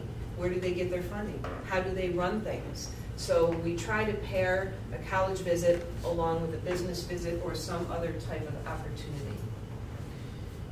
Yep. Okay, so why Genesee County? Primarily, when we submitted our grant application, it became very clear that more than a third of your population lives below the poverty level. And when that happens, the students in that area are not often given the same opportunities as students who are more affluent or live in areas where there is a better economy. So that's why Genesee County got this grant, because across the county, the Department of Education could see that there were students here who were underprivileged and students that, frankly, we could help. So that's why Genesee County is chosen. So what does it take to get into Upward Bound? There are two primary things that you need to be. First, you need to be first-generation college bound, which means either mom or dad can have a college degree. Second, you need to be low income. There are federal guidelines that are established that give you the numbers for low income. If you fall below that, you meet both of those criteria, you are into Upward Bound. A third criteria that we also use is at risk. And that means that a student did not score proficiently on their 8th grade math or ELA assessment. So when you look at Attica, in the last 5 years, we have served, in the last 5 years, we have served 25 of your students. Currently, we have 5. Of those are percentages. 22 were low income and low income only 9, first gen 10, low income first gen and high risk 12%. So that's the breakdown of our students and how they got into Upward Bound. How many of those kids actually went on to college? That's coming up. It is coming up. So next, dual enrollment classes. 17 obtained at least 3 college classes, 5 did not. So we're always looking to improve that number, but we do have quite a few of your students who have taken advantage of dual credit classes. And I don't know why it says sales. It doesn't on our program, but when we put it in here, it's a little bit different. I apologize for that. But these are students who have gone on to college. So currently enrolled or graduated is in the red at 20, 10 not enrolled, and 5 currently still a high school student. Okay. Next slide. So what are the challenges that are faced, again, I apologize, this doesn't look like this on ours. What are the challenges that are faced by students in Genesee County? There's a lack of opportunity and support. Often they suffer from rural isolation, so they can't walk to the library, they can't walk to a community center, they can't walk to school because they're geographically so spread out. There is a lack of confidence, low self-esteem, and predominantly low income. Before we get to that, I just want to make mention to you, because you had talked about scholarships. All of our juniors and seniors participate in College Greenlight Scholarship Marathon. We bring them all to the GCC campus. They sit down at computers and they apply for scholarship after scholarship after scholarship. For each one that they apply to, they get a ticket, and then after a certain amount of minutes, a new ticket is drawn and that person gets a prize. So it's a nice incentive, and we do have quite a few students that they have to come and do that. It's mandatory for them. So did I leave anything out before we turn things over to Lauren? No, I'll just say, as a student advisor, I see year after year, and I've been here. I took a brief hiatus from Oakfield and was solely in Batavia, but I started here with Upward Bound in 2013, and I was the first advisor, and really had been the only advisor to Oakfield. And we've seen a lot of different students. We are a college prep program. A few years ago, I was almost devastated because I had this brilliant young man, and in his senior year, a Navy recruiter got him. And I so wished that he had gone to college, but I know that he's successful. And when he knew that I was devastated, and I think he was, I never let him know that there was any sort of disappointment, because there wasn't. He actually projected that on me. He says, for a couple weeks, he wanted to avoid me. And when I finally sat down with him, I said, Mike, you're avoiding me. Is it because you feel that I'm disappointed that you're going to the Navy and not college? He says, yeah, maybe it is. He says, I spent 4 years in this college prep program, and I know you wanted me to go to college. And I said, yeah, Mike, I know you did, but I also know that you're going to continue your education some way or another, and I think the Navy can be a really good opportunity for you. And while that's not our goal, when a student gets into the program, they're off in 8th grade, and Mike was. He was an 8th grader. But he took well advantage of the opportunities we gave him, and he really learned to explore the opportunities and take advantage of what was offered to him. I tell students all the time that in Upward Bound, and this is nationally, TRIO and Upward Bound are national programs, and we are all about breaking down the barriers and opening doors. And I constantly tell students that it's all about opening as many doors as possible to yourself, and then choosing which ones to walk through, because you never know when that decision is going to come, and it's better to have a decision to make than to not. And that's the way we operate with everything that is college prep related. Careers. When students tell us, I want to pursue this, and they're an 8th or 9th or 10th grader, we're going to help them explore all of the different versions of that. It may not just be marine zoology. You might end up wanting to work for the New York State Department of Environmental Conservation and work in freshwater fisheries. They may not have considered that because all they can think is warm weather, I want to move away from my parents, I want this, that, or the other thing.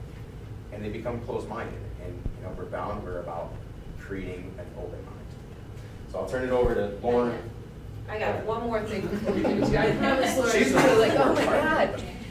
We have been actively recruiting for a couple of months. I know that Andy did a presentation for your current 8th graders. We have one application, and I know that there are more students here. I know it, that can join Upward Bound. So we really would love to get more students. According to our grant, we have to have 60. We're not there. And if we don't, we could lose our grant. So it's really, really important that we get more kids. And Oakfield, we just have one. I guess I would ask, how are you getting that information to parents? If it's just coming through the school, especially 8th graders, they're horrible. So we actually, Andy did a That's- presentation for our 8th grade students. I also sent information for Parent Square. And I think COVID has had a lot to do with maybe a disconnect in getting that information out. But I really feel like we could pull more than one student from Oakfield. I would like to see it at least, we have 5 right now. I would like to see another 5. We need 60. We pull our biggest amount of kids from Batavia, given the size, but we really need more. So we like our kids to start with summer program. That starts a week from Monday. So unless we were really quick, and if you give us some names, we'll try to push them through and get them on board for a week from Monday, but that's really, really important.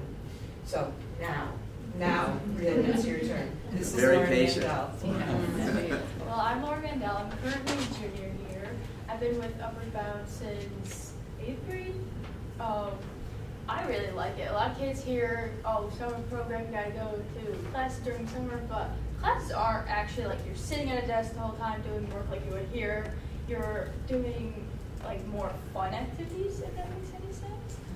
Everything's more hands-on there. You get to meet a whole bunch of new people. I'm one that is always in the shell and doesn't like to talk to people. And with Upward Bound, I've made a lot more friends from other areas like Warsaw and Perry.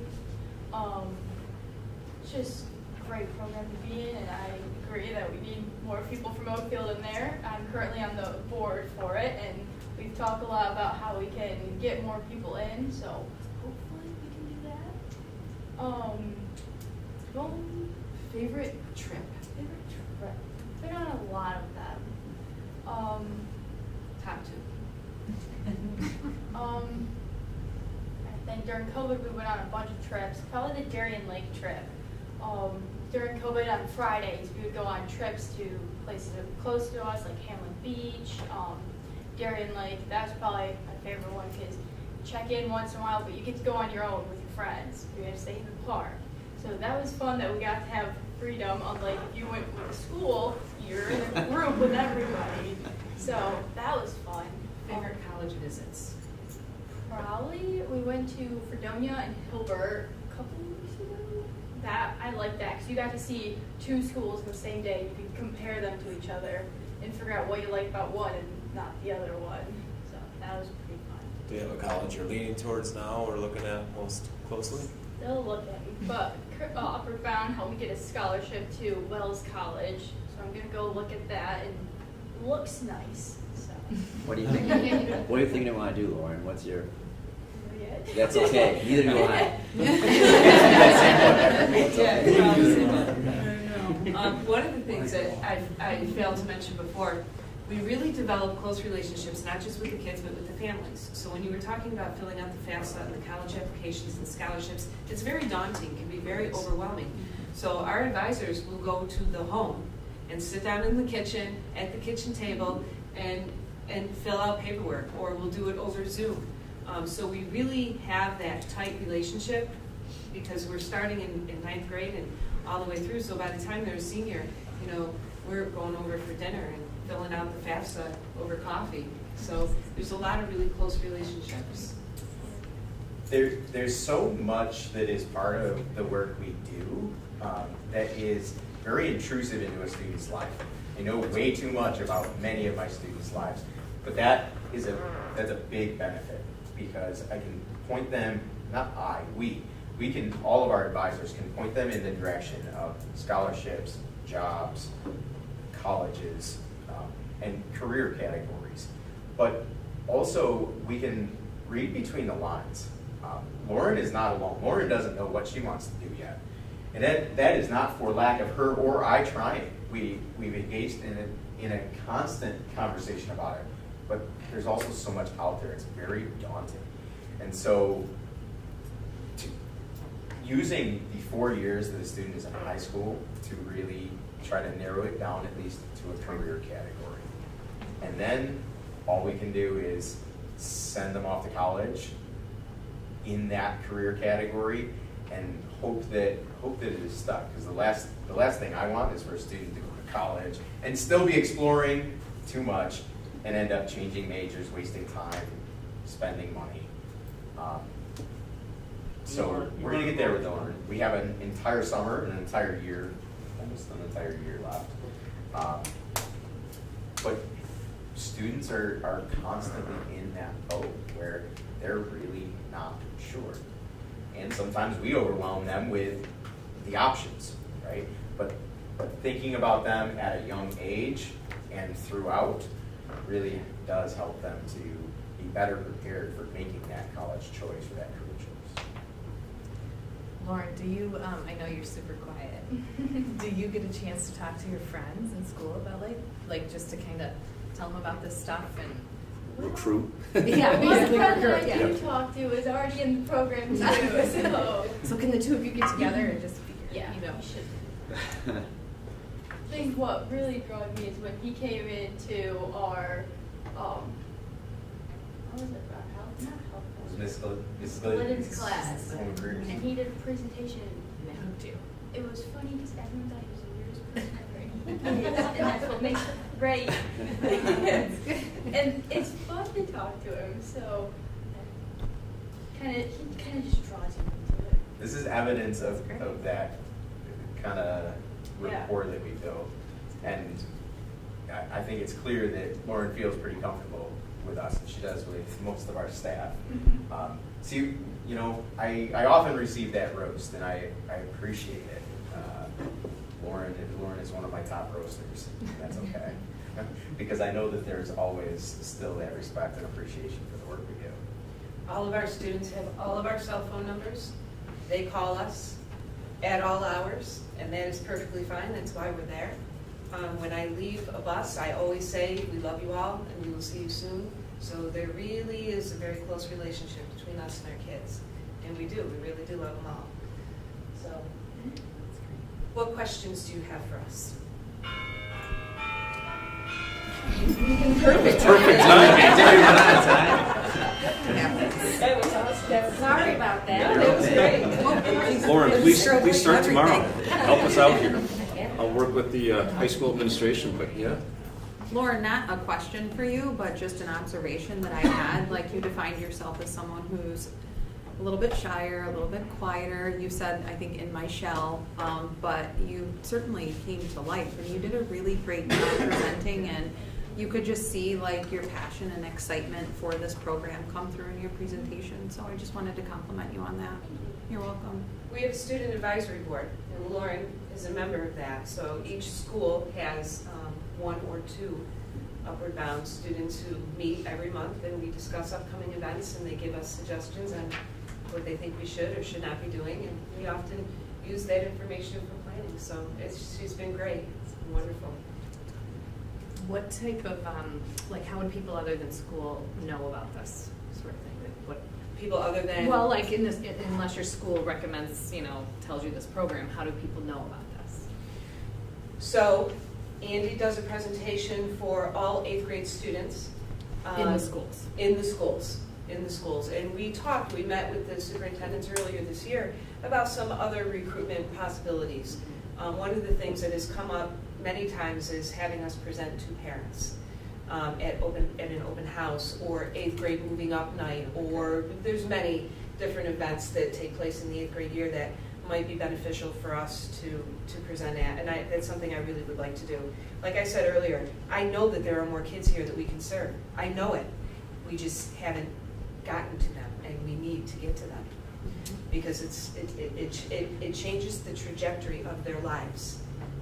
A kid who might not be thinking college, might not think there's no way I could ever do that. I'm too poor, I'm too dumb, I'm too whatever. We remove all of that so that they can look at themselves and the possibilities that exist in a better light. Too bad our counselors have already left, but do our counselors push into this program? Like, is this something that we're recognizing and that our counselors are kind of saying, hey, you guys should talk to this kid? Or? Yes, absolutely they do. I have a very close relationship with Mrs. Trombley and Ms. Reagan. In fact, it's very close, and it benefits our current students where they may have a hard time getting in. Some sometimes the counselor's office are swamped with maybe mental health crises, or who knows, what, anything under the sun. And sometimes for me to walk down with that student and say, hey, we got something that really needs to be addressed now. Sometimes I can get them in a little faster. The counselors helped me to set up the presentation to the entire 8th grade that we did this spring. They assisted in getting our materials out on Parent Square. They are in their team meetings with the 8th grade team, which is our primary recruitment age level. I trust that they have brought up with the teachers.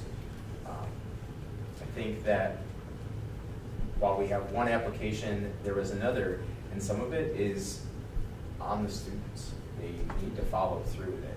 And I'm not sure what that answer is, but I agree with Lisa in that there are more students here. And there is a growing trend that students are not paying attention to those things that benefit them in their future. They're way more in the here and now. And we're open to opportunities and suggestions to bring that to them, bring how their future is now. And the decisions they're making can offer them the opportunities to better that future. We will also accept students in 10th grade, and last year we actually accepted one 11th grader with very special circumstances. We prefer to get them as they're entering 9th, but if we have a 10th grader who we feel this is a perfect fit, we can bet this student can benefit from our services, we can admit them. 11th grade's getting too old, but I did one. So yes, please spread the word. We're here. Well, just to let you know, this meeting is live streamed and it'll also be recorded and posted to our website tomorrow. And I'll work with the high school administration, tomorrow, and, Lawrence and Chief help us. We'll get this information out, once again. But just maybe even if somebody is watching this tonight and was like, geez, I never knew this, maybe the word will spread over the next 24, 48 hours. Okay. So. Thank you so much for your time this Very evening. good. Thank you. Thanks, Lauren. Thank you, Andy. I think that wraps up the presentations for tonight. So on to our minutes. So be it resolved, the minutes of the May 9th, 2022 regular meeting and the May 17th, 2022 budget vote be approved. Can I get a motion? So moved. I'll second that. Any discussion? And a recount? A recount?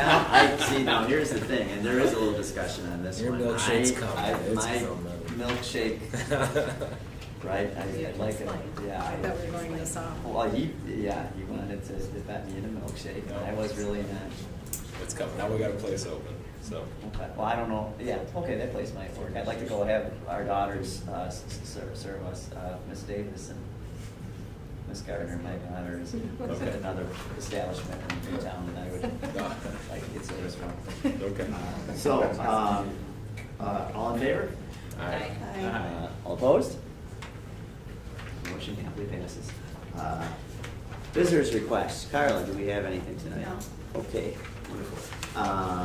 Approval of warrants, be it resolved that after an audit of the bills, payment of the warrants and internal claims, audit reports be approved. Can I get a motion? Second? Second. Any discussion? All in favor? Aye. Opposed? Motion passes. Treasurer's report. Be it resolved that the treasurer's reports for February 2022 be approved. Can I get a motion? So moved. Second? Second. Any discussion? All in favor? Aye. Okay, on to our second reading. So we have 3 policies that we looked at initially last month, and we're kind of taking a look at these again. Matt, I think the grammar police was out in full force, and you had some citations. I think those have been corrected. If I'm not mistaken, you're welcome. I don't know how you want to do this, John. I feel like the first 2 sex offender, 17560, I think. Yep. And then 8110, where it's the curriculum development, resources, and evaluation, a little bit more straightforward. I don't know how we want to break that down. If we On the sex offender, Yeah. for clarification for me, are you a sex offender for life, or does that designation become removed at some point? So I wish our SRO was here to really get into the weeds on that. It's my understanding, and I could be stand corrected, that the level 3 sex offender you are, levels 2 and level 1s, those designations can come off after a while. I do know that here in Genesee County, no matter what level you are on, as long as you live in Genesee County and you were a prior or current sex offender, you are always being monitored. At sometimes, there's other counties that, you kind of fall off the grid. And I do know that there's evaluations where you can appeal designations, and those designations after a certain amount of time come off. But I do believe as a level 3 sex offender, you're on the list for life, but I do think those designations can go down after a certain amount of time. But like I said, I could be stand corrected. It's on the criminal justice. Yeah, Site. Jeff. Yeah. Yeah, level 1s, I think it's, after 20 years, I think they can either appeal to have it removed. 2s and 3s, I believe, are on there for life. With the 1s, I think after it's 20 years before you can even attempt to have it removed, and then after 20, I think you may be able to appeal to the court that probably sentenced you or whatever, and go from there. Well, I think to Matt's point here, if you look at the highlighted, initially that first paragraph that's highlighted, it does speak to the probation or conditional discharge there, and what our move forward is and how we allow entry based on that. Is that what you're kind of referring to, Nat? Yeah, I think the specific circumstance that we have dealt with here, right, is after a person has served their time. It's that probationary period that I'm not really. Are they released from Well, and that? that's determined time of sentence, and through court, we have people that are on for 5 years, 10 years. Usually 10 years for probation is max. I think that I've seen, and I'm sure there's others in other So the question areas, is, but when you're off probation, Does this still apply? right? the way it's written, I would think. I don't know if I agree with that, if the way that this is written, it still applies. Because I've read this a bunch of different times, and I can't. I think it's that interpretation, right? That's the Correct, question. I believe that there's If a you're no longer on discharge. probation or parole, you don't have to comply with the condition of parole or probation once you're off probation or parole. Irregardless if you're sec or left. Even irregardless whether you still would be registered sex offender. Correct. But you don't have to, you no longer have a set of conditions determined by the court that you have to follow. Doesn't You matter still what your have level to- is though, Jeff, would that still, so, You wouldn't have to, if your condition of probation say, you can't use alcohol, can't use drugs, can't, whatever. Once you're off probation, do whatever you want. Whether or not you can, as a level 3, can you still, go anywhere near school? I don't know. It probably. but the way this is written, it seems as if, so, right, maybe I'm wrong, Dan, if you see, are you looking at this right now, Dan? Yes. Yeah, so if That's you're- the way it appears to me as well. I mean, it If you're no longer clearly on says or probation. conditional discharge, yeah. What sentence? What part? I'm right there. First, Very first first line, as a mandatory condition of the sentence, the sex offenders placed on probation or conditional discharge. Because I think a lot of those conditions are set by, the. So court. you could have a Yeah. level 1 or 2 on probation. That's how I'm reading it. As a mandatory condition of the sentence of sex offenders placed on probation or conditional discharge whose victim was under the age 18, or who has been designated a level 3 sex offender. Okay, so if you hit that or, Yes. Then That's you a have to, that's the. So correct. level 1s and level 2s, correct. Could be discharged from probation. Probation or But if conditional you just, right, hit 3, correct. Or who has been designated a level 3 sex offender. The court requires that such sentenced offender refrain from knowingly enter into or upon school grounds. is there a way we could clarify that? Once you have reached the designated level 3 sex offender, this will then require an agreement from the superintendent to enter the. I think if you facilities. continue on, that's exactly what it says. But if we're having this discussion, it doesn't. Yeah. It does on the Yeah. next section. However, by Then- exception, a sex offender may enter school grounds or facility with a written authorization of I his. think the It's a question referral is officer. this You got for the life? superintendent. Is this for life? I Right. think is the question. Correct. Is that this designation will exist for the life of that individual, or will So level 1 and level 2, if you are on probation or you have a conditional discharge, you are not to be on school grounds unless you have written notification from me and your parole officer, because you'll have a parole officer at that time. Level 3, you can't come on here at all. forever Without permission, correct. And that's a 48-hour notice, and then permission has to be granted. Correct, But does administration reserve the right to deny such request? correct. Yes, because I could turn around and say you're not allowed. Correct, yeah. So then basically we're saying as long as you're active 1 or 2, that you have to abide by that, like level 3. And if you are on current probation or discharge, Right. yes, That's what I mean by active. yes, And- yes, But level 3 is basically like. it's for- correct.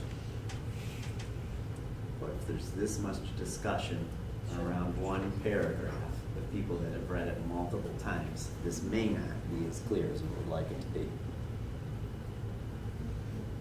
I mean, you could clarify it, you could edit it as much as the board wants. Like I said, this is the BOCES policy that we received the service from. That was omitted from the last policy time. that we Correct. did this, which I still don't understand why.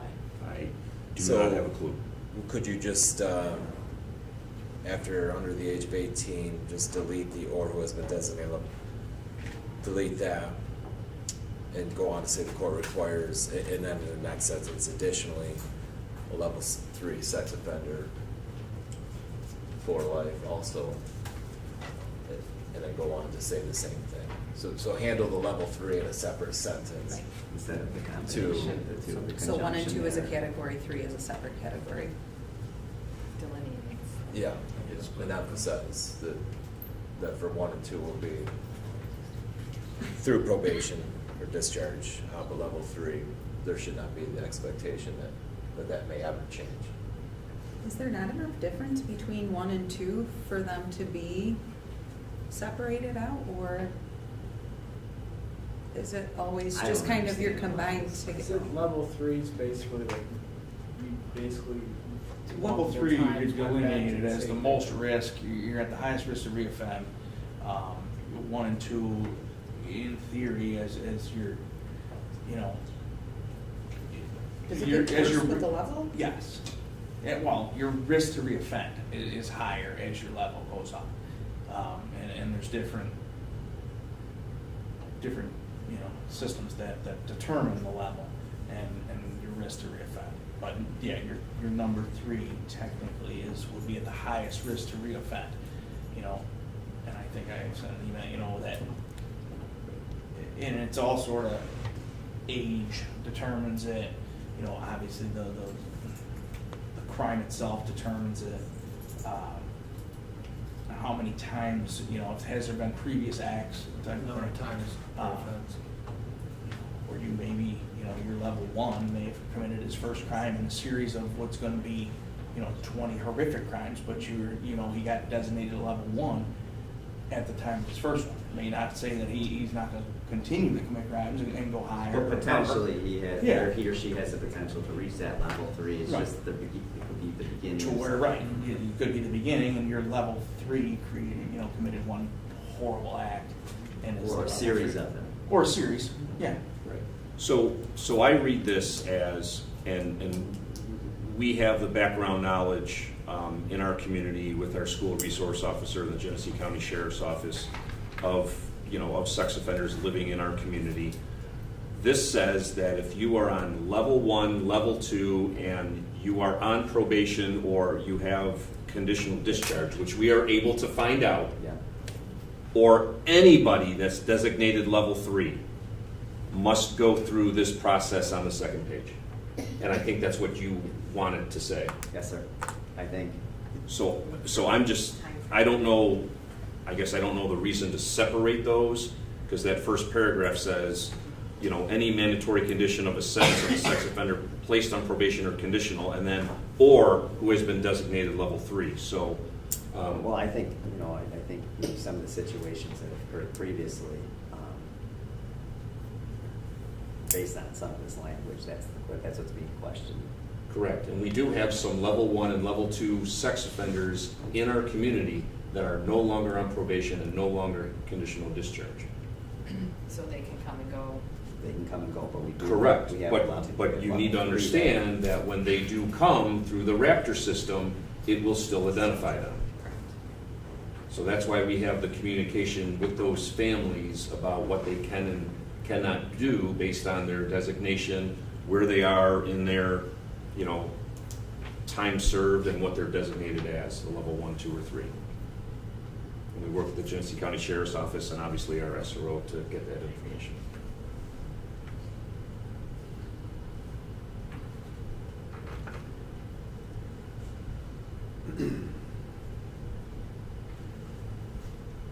So is this something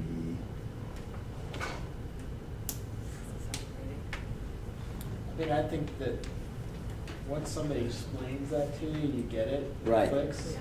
But it's one of those things like, you gotta really read it to fully, like, you gotta read it 10 times to be like, okay, this is what it, yeah, so it could be,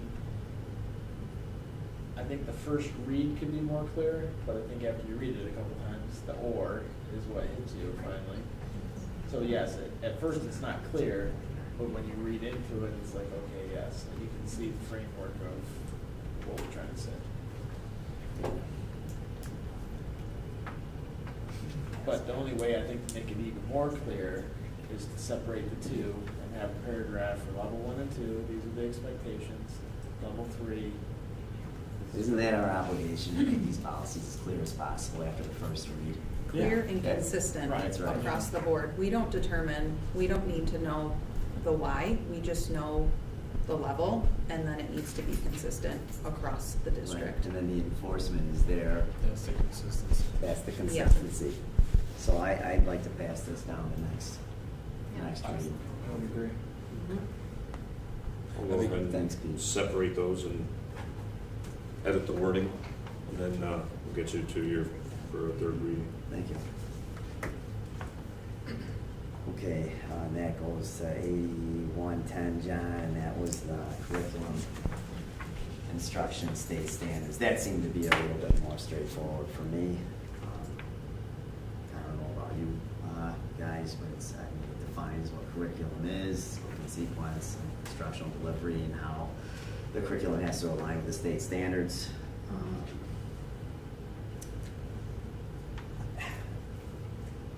Anything really pop out to you guys on this one at all? I'm not seeing it. No.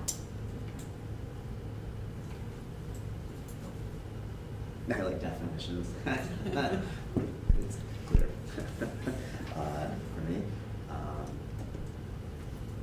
And then 8330, the third one there, is just kind of a tail end of that in regards to having a process for objection to instructional materials and controversial issues.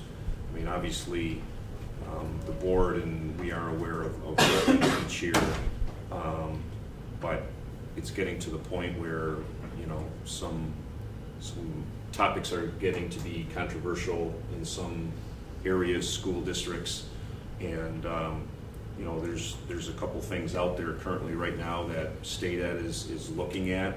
I don't think they're there yet, but it provides us an additional policy and again, you know, definitions and a process to, if someone were to object to something that we decide to implement here in the school district. So this is again word for word from BOCES, their recommendation. That is correct.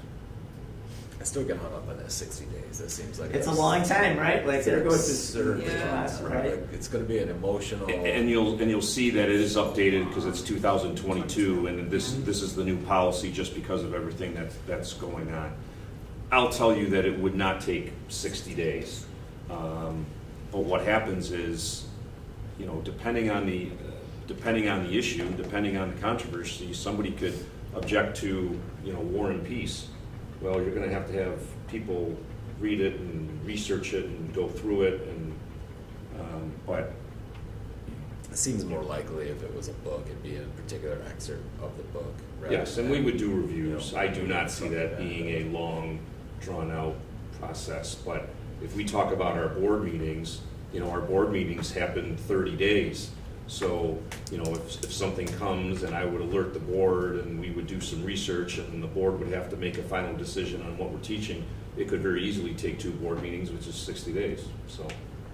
Well, and that would be for the formal complaint, Correct, right? Because yes, there's correct. the informal one that they would just talk to the staff. That's right? correct. And that doesn't have to be submitted in written form. Correct. The one that you're referring to, right, goes Correct. to you, comes to us, then there's a review committee, and then it's. And there really isn't even a time frame for appeal to the board, right? Correct. It's just the 60 days on the review committee.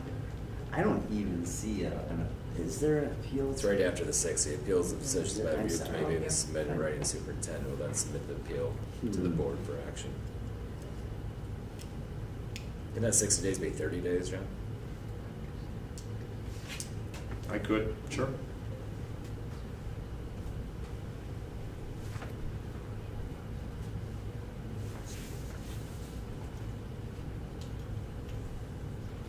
That would be my only question or suggestion.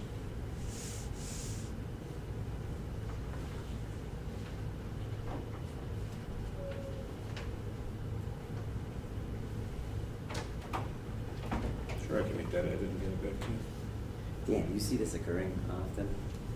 No. No. No, just in general.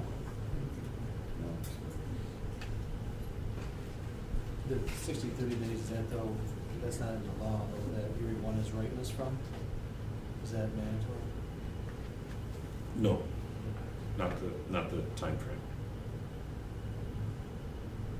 I think we get phone calls, don't we, as board members, Justin? Yeah, When yes. Yeah. Maybe parents aren't happy about the topic in a classroom. It never obviously gets to something as formal as this. But as long as we stay in the bounds with the state standards and our curriculum connects to that, I think that that's like kind of a safety. Once we go out of those bounds and start inserting personal opinions, I think that's where it's dangerous and we don't endorse as a board. Personal opinions are personal, and should be at times refrained from. Yeah, I think this is 30 days. Yeah, I'm fine with that. You're okay? Yep. Okay, so, Yep. can we feel comfortable voting on both of these? With the change? Yep. Yeah, with the change. Or do we want to rewrite it? Why don't I rewrite it and give it to you for a third reading? Okay, but so then that means 8110 we can vote on? Is that okay? Sure, I'll make a motion to approve policy 8110 as written. I'll second. I'll second Okay, any discussion, further discussion? All in favor? Aye. Opposed? Motion to approve policy 8110 as written is passed. Thanks, guys. Thank you, John. Mhm. Shoot. Okay. All right, hey, Christine, you've been awful quiet. Usually, the vice president wants you giving us a lot of good stuff. What do you have for us tonight? So we vote, 84% positive passage of our budget last month is a good sign. And another thing going on right now, I just got back from the ASBO conference in Saratoga Springs and finished up the Leadership Academy with that. So graduated from that, that was great, and a lot of wonderful, thank you. Congratulations. Yeah, Forgot thanks. the cake tonight. Huh? Can I come for ice cream? with you? Oh, yeah. It's on Matt or Matt. It's on Matt? Yeah, throw it on my. It's on Matt. And the ASBO order wings, so I can put it in the notes. Please.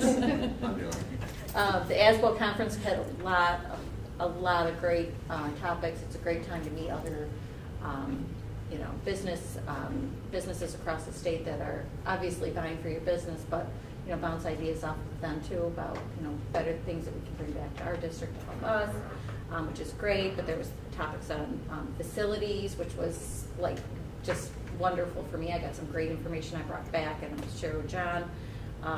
They gave updates on the stabilization fund money, all of that. It was great. I love those things. Speaking of stabilization fund, we do need to update our plan for that for July 1, so I'm going to table presentation on those funds tonight and present at a later time. And Jen can explain that. Also, we're converting on our software system Envision, and that's going well. We should be live on that July 1. And we've been partnering and having conversations with the Genesee County Tax Department on them actually doing tax collection for us. It solves some banking issues that we have. I think it'll help in district office with streamlining some processes and speaking to districts across the state actually now after the conference, but also locally that are doing it with Orleans County seamless. First year there might have been a couple questions, second year crickets. So it works out really, really well. And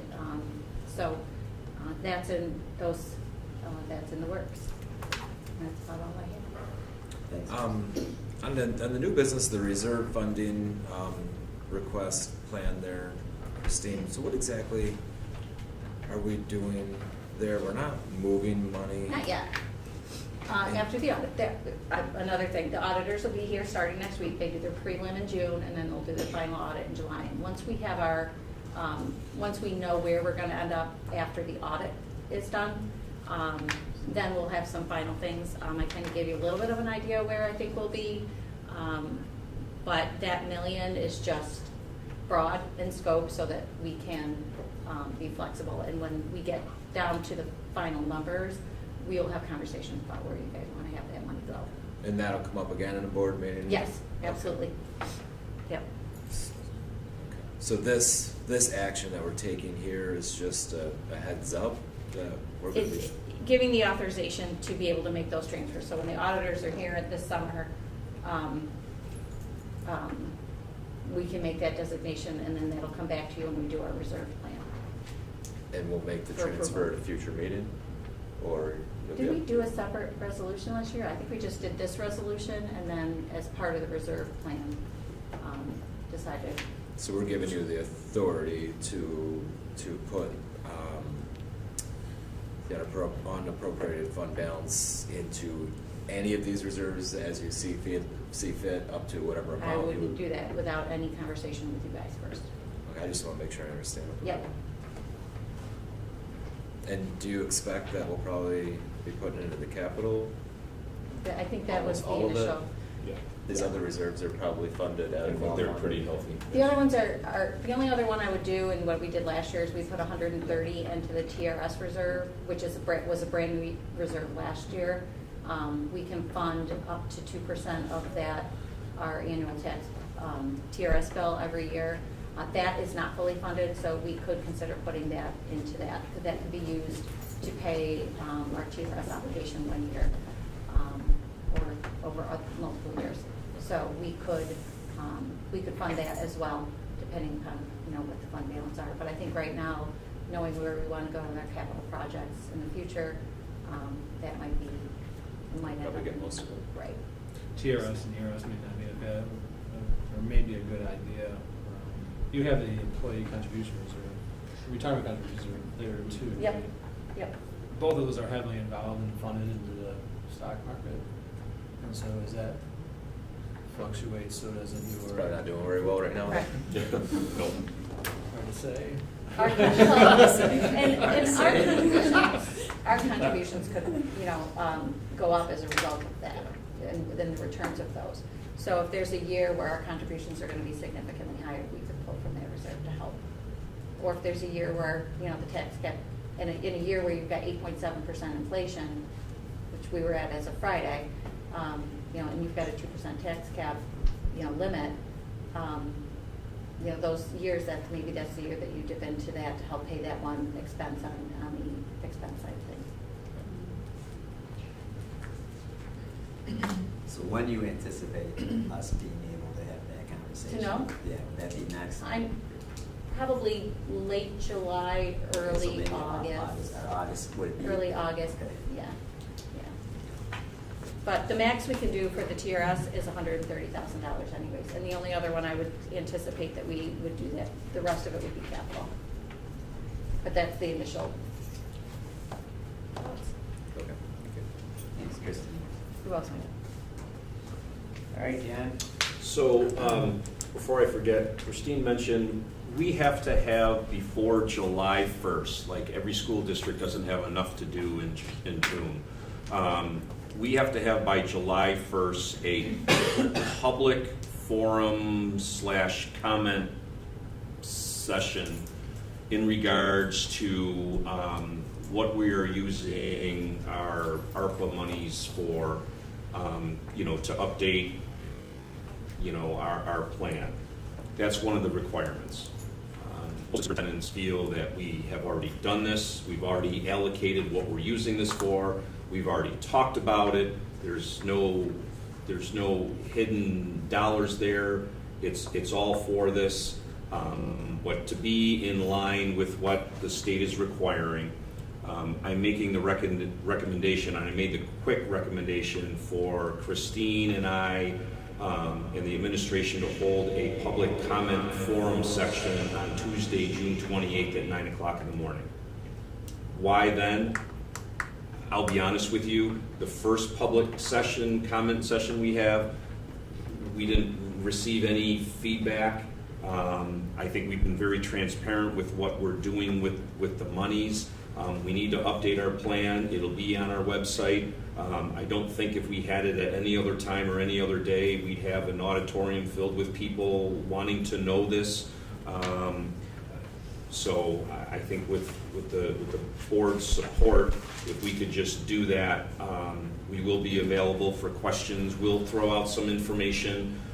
We can all do that beforehand, but to say that we actually had a public comment section which could be open for 48 hours before July 1st, that's kind of how we want to approach that. So what was the date again, Chad? Tuesday, June 28th at 9 o'clock. And our website is updated with the 2 approved plans and the approved applications from the state. So they've already been approved with what you're spending the money on, and the existing plan is out there. All we'll do is update with insert the new plan. But if anybody wants to go look and see what it's out there. I don't know that there's a whole lot to comment on, just because there's so many restrictions as to what we could use it for. What are they gonna tell us? Use it for something else that we can't use it for. Right. So, Would there be a way, if somebody does want to submit questions before then, is there a way for them? yes, We just can do email myself or Christine. Absolutely, absolutely. Yeah. Yep. In fact, you know what? We can put a link on this page to let people know, and when we announce for that, maybe we can, Just so that people. Well, and at any time, they could, even if it's after that, even if it's 6 months from now, if they want to just submit a question on, how we're using it and how we're doing. Yep. Great way to get them feedback. So what can I say? 8 sectional titles this year. Congrats to our students, coaches, our programs. Unbelievable. I'm actually having Jeff tried to do some research to see if that's a state record for any school district to win 8 sectional titles in one given year. But it was fun to watch. It was exciting. You know, like I said, we just ended last week. I mean, it's crazy, and it was a great ride. And I'm expecting just the same next year. I mean, our athletes, we got a great group of kids and coaches. So it's been a fun ride this year, and it's just awesome. Scholarship night is this Thursday at 7 o'clock. Invitations went out for the seniors receiving scholarships. We did decide to separate that from graduation, and so we'll have a separate scholarship night this Thursday at 7 o'clock. Graduation obviously is this Saturday at 10. It is in the middle high school auditorium this year. The seniors have been, given a survey of where they would like it, and they would like it back in the auditorium. So we will do that, and looking forward to graduating those seniors. It's always a fun time. You can be there, Justin. All right, sounds good. For the scholarship night, anybody can attend? Anybody can attend it, but the invites only went out to the students and families that were winning a scholarship. So I attended prom last Friday. It was absolutely awesome. It was a beautiful night in Cheektowaga, and I just want to thank Tracy and Katie, the advisors, for setting that up. Food was great. Kids had a blast. Great DJ. Great night. Long games. It was a lot of fun.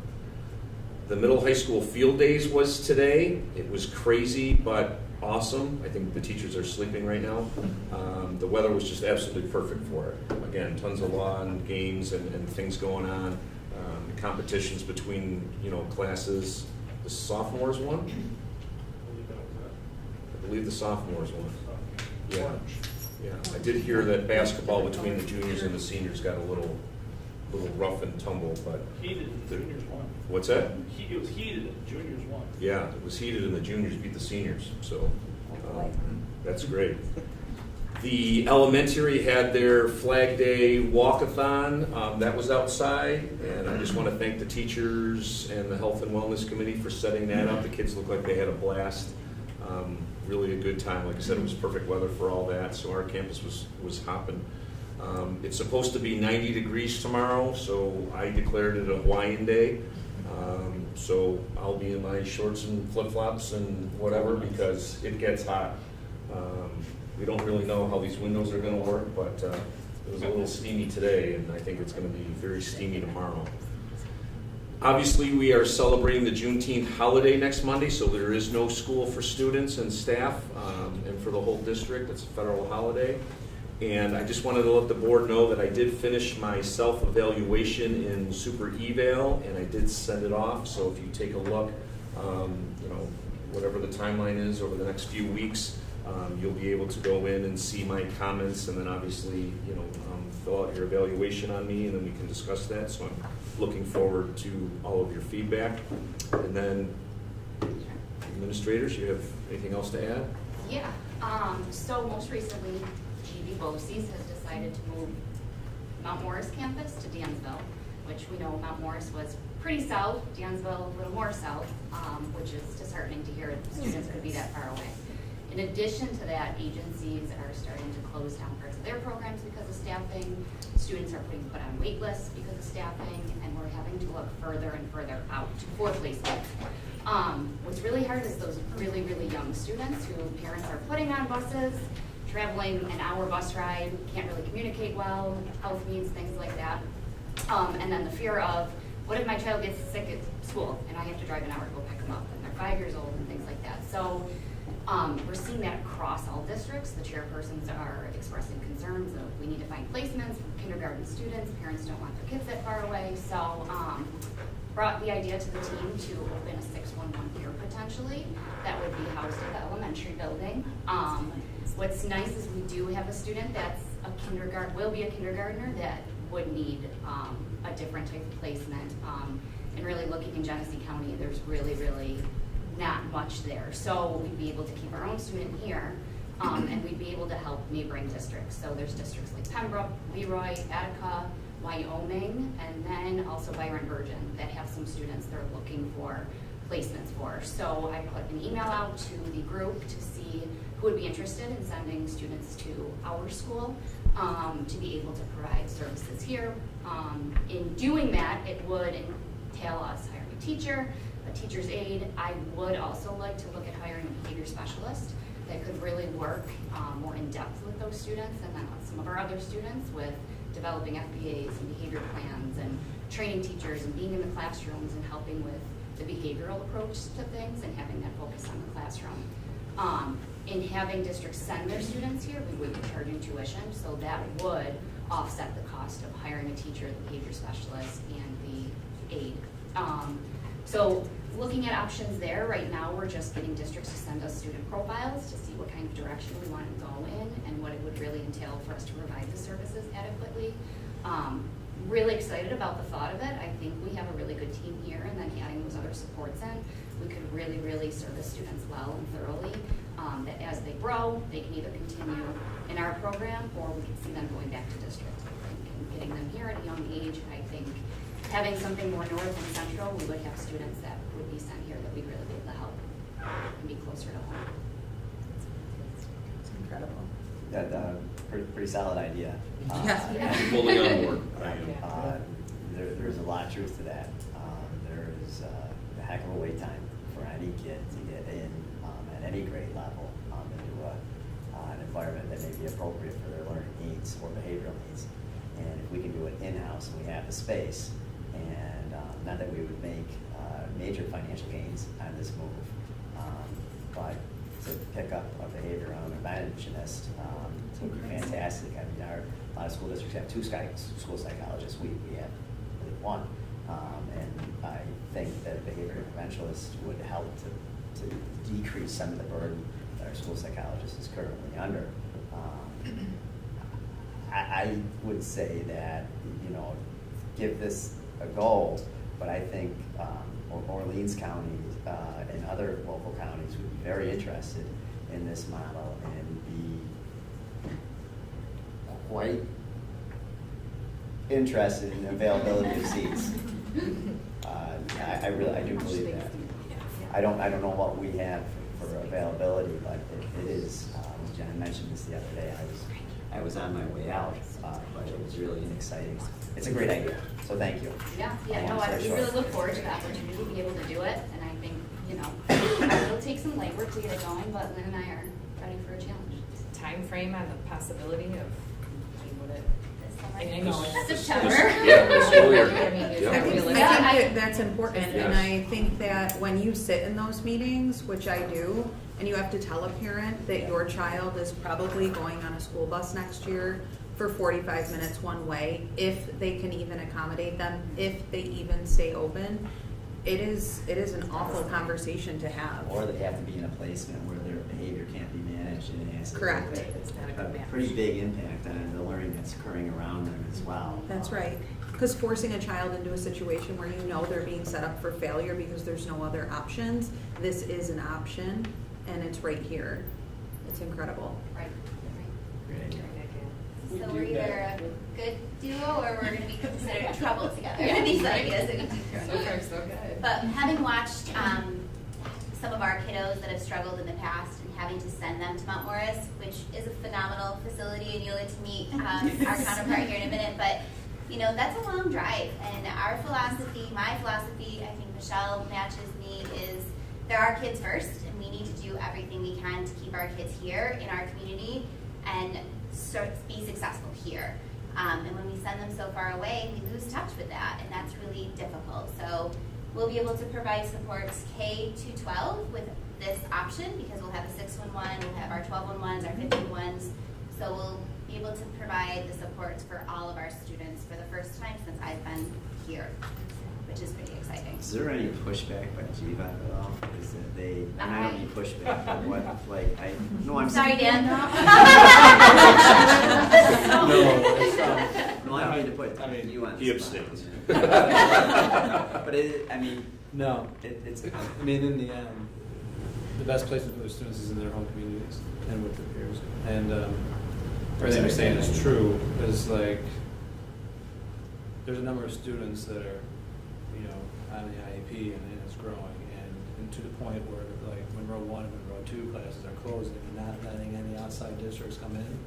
We're expanding and we have outgrown or where we have been, we have to leave because they're expanding in most districts. So there was an opportunity in Dansville with space, and that was an area that we could have kids. Yes, it's not great for the northern districts, as you know, we service 22 districts between Genesee, Livingston, Wyoming, and Wayland and Steuben County, and you know, for those districts that way, it will be beneficial even in that area. But up here, trying to find that space to accommodate it, it's very limited, and the more that can be done in district, the better. And so it's a great opportunity. I agree that no, there's no pushback to answer the question. Well, it's a partnership. I mean, at the end of the day, we're a partnership. Yeah, it is a partnership. And I talked to Catherine Zarowski afterwards and kind of mentioned to her, you know, this is what we're thinking about doing, and she said, that's great, actually. She said, because I have a wait list of kids that, you know, we can't service right now, so if I can send them in your direction,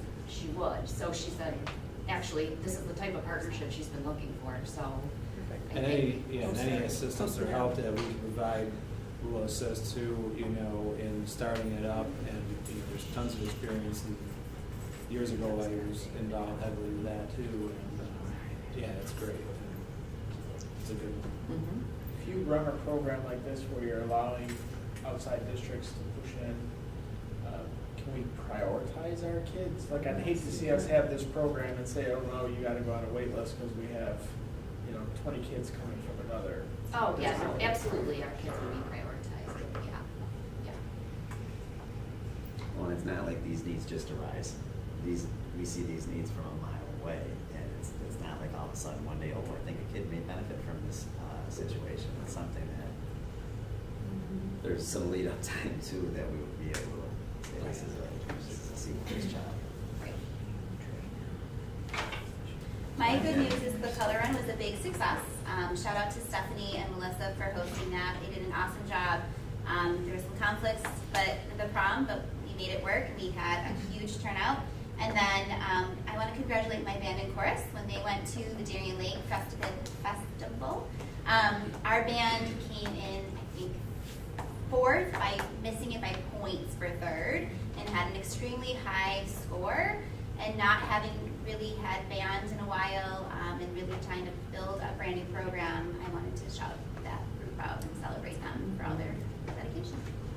And John stole my thunder. Yes, it's Flag Day today, and our PTO decided they wanted to do their first annual walkathon, and so they reached out to the Health and Wellness Committee and asked if we'd be willing to sponsor and provide healthy drinks, healthy snacks. So today we spent from 12 o'clock to 3 o'clock, pre-K right through 5th grade. They came out, the PTO had bling for all our kids, so everybody, whether they were able to come win red, white, and blue or not, they had fun red, white, and blue things. They walked around, they came back with apple slices, we exposed them to cucumber water and orange water. So natural things, some of them weren't so sure about it. We watered many plants with the water, but then a lot of them were really surprised and said, oh, I like that. So it was really a great day. In talking to the PTO members that were actually there helping today, they decided it's the first annual, we will do it again, and there'll be some minor modifications, but it was just nice for the Health and Wellness Committee. Jackie knows, like, we're trying to get some things going, and so to be able to partner with the PTO was really great. And thank you to the PTO, because they host a lot of events for us. They do our turkey feather and this as a fundraiser, and then they're able to cut down costs for tickets. Bison's tickets, instead of it being almost $8 to $9, they reduced that to $5. They hosted a beautiful staff appreciation breakfast that they catered. So they've done a really nice job, and I just want to continue to thank them for that partnership. I'm done now, I'm sorry. And Matt is not playing hooky tonight. He is at the BOCES Career and Tech campus for their awards night. So like we often have to do, we have to divide and conquer. So I'm here to give the high school report, or the good things. And June is a great time to be in a high school building. So many great things have been going on. We had our field days today, as John mentioned. Thank you to Bree and Tracy. We had our baccalaureate service on Sunday. There were 13 seniors that came to be recognized for that ceremony, so thank you to Danielle and Tracy for setting that up. We had our academic awards night last week. Huge thank you to Ms. Bergman and Mrs. Gayton for their thoroughness and getting all that moved to the evening. We had a huge response of parents that came to the night. The whole goal of moving it was to the evening was so that families could celebrate with their kids. We had a great turnout, very well attended. We were very excited to be able to do that. Good move. We had prom, which was a fantastic event as well, as John mentioned. We had special ed interviews for our open 8th grade position. Unfortunately, the committee did not find someone who met their criteria and decided it was best to repost that position and re-interview at a later date for that. That's all the good news in the high school. On the safety committee stuff, we did have our last safety committee meeting, which is, you've heard it all in the news, all the stuff that's going on, so anxiety is high. Having said that, our policies and procedures are not reactionary, they're proactive. We've done a really good job of, through the years, using the cutting edge what we should be doing, and it's really at this point reinforcing what we know works and what we know keeps our kids safe. Keeping doors locked, making sure that everybody knows our procedures, making sure that we're implementing with fidelity, little tweaks here and there where we see things that aren't going as we thought they would, or trying to make things a little better here and there. So with the high anxiety, for the first time I put together an end of the year safety kind of an audit. I'm just putting the finishing touches on that'll come out to John and you guys, the board, within the next day or two, kind of to list all the things that we have done this year. When you put it on paper, it actually looks like there's a lot more than I even thought in my head that we do. So we do a lot of things, and we're really forward thinking. When you look at some of the things in the news, we don't say it can't happen here. We prepare for the worst, and we really know that we're doing what we've got kind of to keep our kids safe. I met with Dennis, who is our Erie 1 BOCES safety liaison, and Jordan. The three of us met and kind of did an audit of our stuff. We did some minor tweaks for our emergency response plans, which are confidential. And Lynn, Jordan, and myself and Matt will be going over making some little tweaks there. Our district-wide safety plan will be going up for public comment period in the next month. Don't anticipate any changes there other than just updating names in there. What we would have for procedures is sound. The Stop the Bleed kits in both buildings have been updated and filled, so they're all viable. We do have Deputy Alejandro and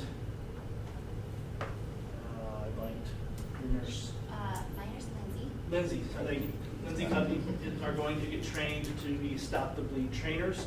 So any faculty that wanted to learn how to apply a tourniquet would be able to get that training here at school.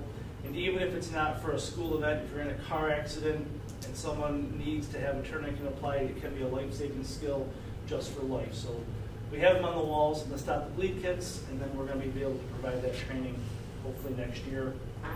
And then we were looking at what is our biggest vulnerability. Really, we look at in our setup, it's our big open public forums. You can't have convenience and lockdown safety. They don't go hand in hand. The best that you can do is try to make it as much of a deterrent as possible. So we tried to have Officer Alejandro there, as many of those events as we can. One opportunity might be to look at increasing him from 10-month to 12-month to give us more opportunities for that. That was one thing that we identified as a potential increase. Lynn and I have also talked about potentially having Don Chomet come out and work with some faculty about common sense things they can do in their classroom that don't raise anxiety, but do allow teachers to feel more secure in what they're doing to keep their classroom safe. He has trained many of our faculty in how to respond. He talks a lot about how to respond to threats in schools, talks about the path of violence, how to identify students and adults who may be on the path of violence, and most importantly, how to off-ramp them from that path of violence. So we've done a lot of good things. We're looking at how that might fit into our current other PD offerings that we want to do. It's always a juggling act, what we can offer with the time that we have for professional development. So a lot of stuff going on in the safety world. We are in the very proactive phase of it. Dennis reiterated again, he sees all the Erie County schools and tells Jordan and I that we are really cutting edge. We go and we see the presentations from the FBI, the Secret Service, we read the white papers from NICER, and we're implementing our policies that fit those things, whereas other schools are having people come out who look at those primary documents, interpret them, and then compare and make recommendations, so there's a middleman. We're going right to the primary documents and reading them and making those recommendations for our school. He's been very impressed with what we're doing. We just want to keep doing it. Any questions for the safety stuff? I know it's in the news. It's every educator's worst. Are there plans for like superintendent conference days or PDs prior to the school year starting where that will be incorporated and presented to the faculty so that we start? You said that you were doing an audit, so best practice is a proactive approach to keeping your building and students safe. Yep, I do a beginning of the year safety presentation, usually coinciding with John's, where we review our drills, we review things that we know are very important to reinforce. This year we have to retrain on teaching faculty how to lock down the entire building because our systems have all changed. Mm-hmm. So we've identified things that we need to retrain. So yes, at the beginning of the year we'll do that. And then during the year, hopefully we'll be able to identify some time and maybe have John come out. You had mentioned the year-end putting together that list and so forth. We had 4 meetings during the course of the year. Is there a potential to have a meeting in the summer, maybe like in August, prior to school starting, to touch base on any of that, or to go over those plans, or do a pre-inventory? So you're talking about the district-wide safety plan? Yeah, so in order to a safety meeting per se before actually school starts, to get cohesive unity, on page, on board, for opening day. Look at doing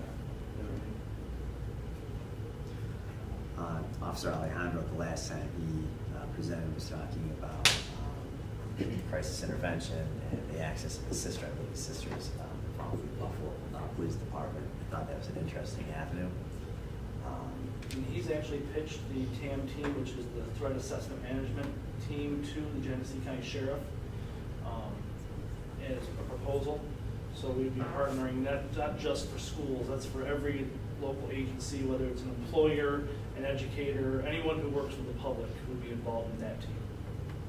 The threat assessment team is, I think, something that we're going to start to see in a lot of school districts. And I think what I like about that format is that you have them in individual buildings, then you have them together as a district where you can run scenarios and how well are we prepared. So you might have an audit on some of the systems we have in place right now, but we don't know, like, certain scenarios, are we ready for them completely or not?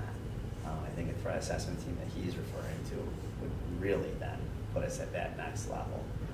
And I think it's, it's the conversation a little bit in a pre-meeting here, but I think move in that direction. Pete, you alluded to that a little bit earlier in the month. I think it's something we need to investigate, and I would love to see that in the meeting in August of where are we at with that moving forward, because there's an emergency response plan.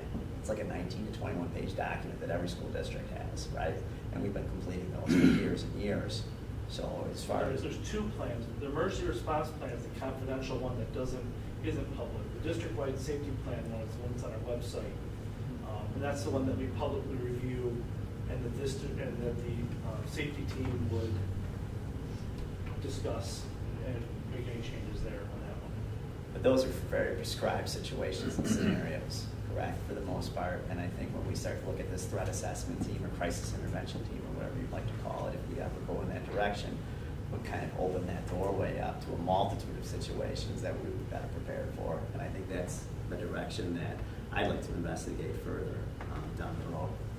Because I think that threat assessment, was that presented at that Safe Schools Initiative, like that before COVID? I think they put on a big presentation on that, and it was very interesting, and the way they presented it, I think would be beneficial to sort of, try to identify, potential problems before they. And the TAM team is generally, their goal is to prevent physical violence. Right.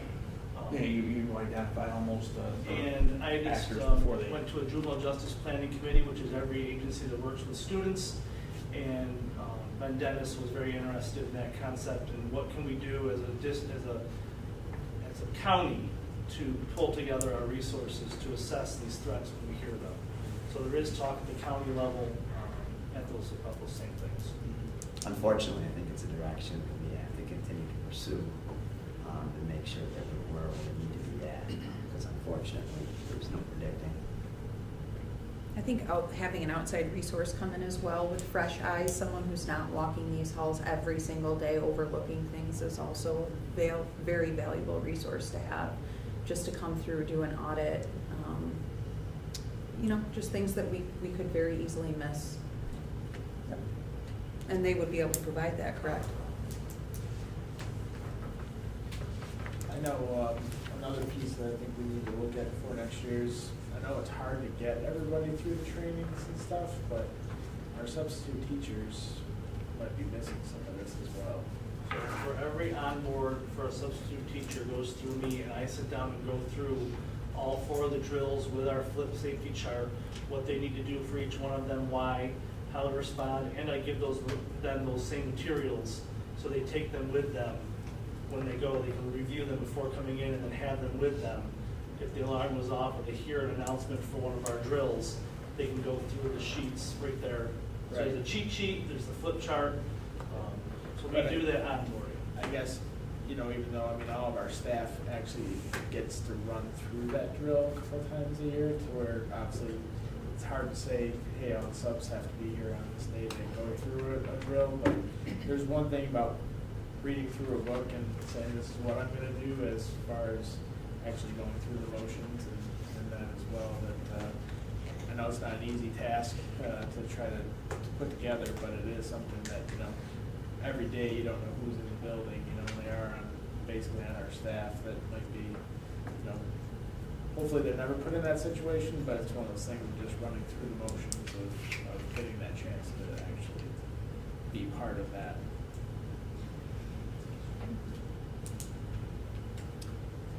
Thanks, guys. Thanks, Jack. On to new business. Be it resolved that items 8.2 through 8.5 be approved by consent agenda. Can I get a motion? So moved. Can I get a second? Any discussion? All in favor? Aye. Opposed? Motion passes. I got you. Okay. Yeah, I got you. We separated that. Yep. 8.6 is student ex officio candidate. Be it resolved that Aiden Warner be appointed as the student ex officio. Aiden will be a senior this fall. Can I get a motion? So moved. Second? Second. Any discussion? I think it's great. I think it's great. We did discuss a possible alternate. Is that in the works perhaps? There is no alternate yet. Okay. Well, I did talk to Aiden. He is on board. His family is on board. He's excited to do this. I told him that once he was approved, that I would sit down with him before our reorg in July meeting and sit down and tell him what he's in for. But Poor guy. Yeah, I wish poor you would have guy. done that for me. Yeah. No, but he's going to be an excellent person. He's involved in a lot of clubs, a lot of sports, a lot of activities. So he gets it, and yeah, he'll be great. So I'll get him trained, and I told him for the first couple board meetings just kind of sit back. But the reorg meeting is a long one. But yeah, he'll be great. And then I'll, in the meantime, try to find an alternate. Well, congratulations to Aiden if he's listening. Yes. All in favor? Aye. Aye. Opposed? Motion passes. On to communications. Carla, how are we doing over there? No No communications? communication. No communication? Stopped, I'm like, should I? No, would you like to communicate? Keep it through. Hurry up, right? Discussion roundtable? Okay. On to personnel, be it resolved, this is gonna go to consent agenda, be it resolved that items 11.2 through 11.6 be approved by consent agenda. Can I get a motion? So moved. Can I get a second? Second. All in favor? Aye. Okay, motion passes. Okay, we're on to some good news here, and we kind of pulled this out. I'll say thank you to a bunch of people that helped us big time. So item 11.7, be it resolved that the 22-23 contract of the business administrator, Christine Griffin, be approved as written. Can I get a motion? So moved. Can I get a second? Second. Good. Discussion? Thank you, Christine. You're welcome. Appreciate your services. All in favor? Aye. Opposed? Motion passes. 11.8, be it resolved that the 2022-2023 contract with the district treasurer, Leanne Tyler, be approved as written. Can I get a motion? So moved. Can I get a second? Second. Discussion? Thanks, Mrs. Tyler. You do a wonderful job.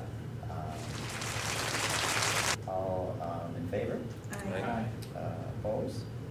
Motion passes.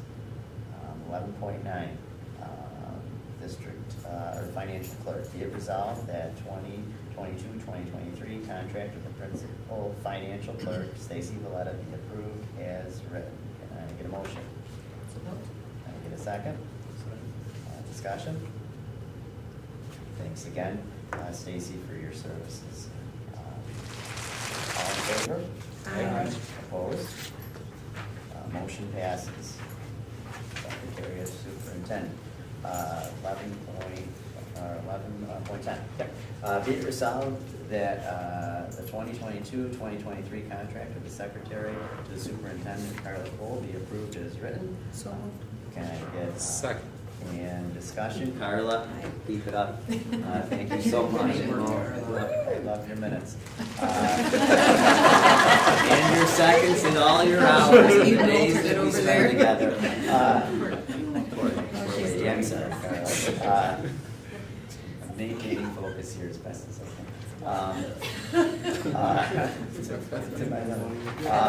All in favor? Aye. Opposed?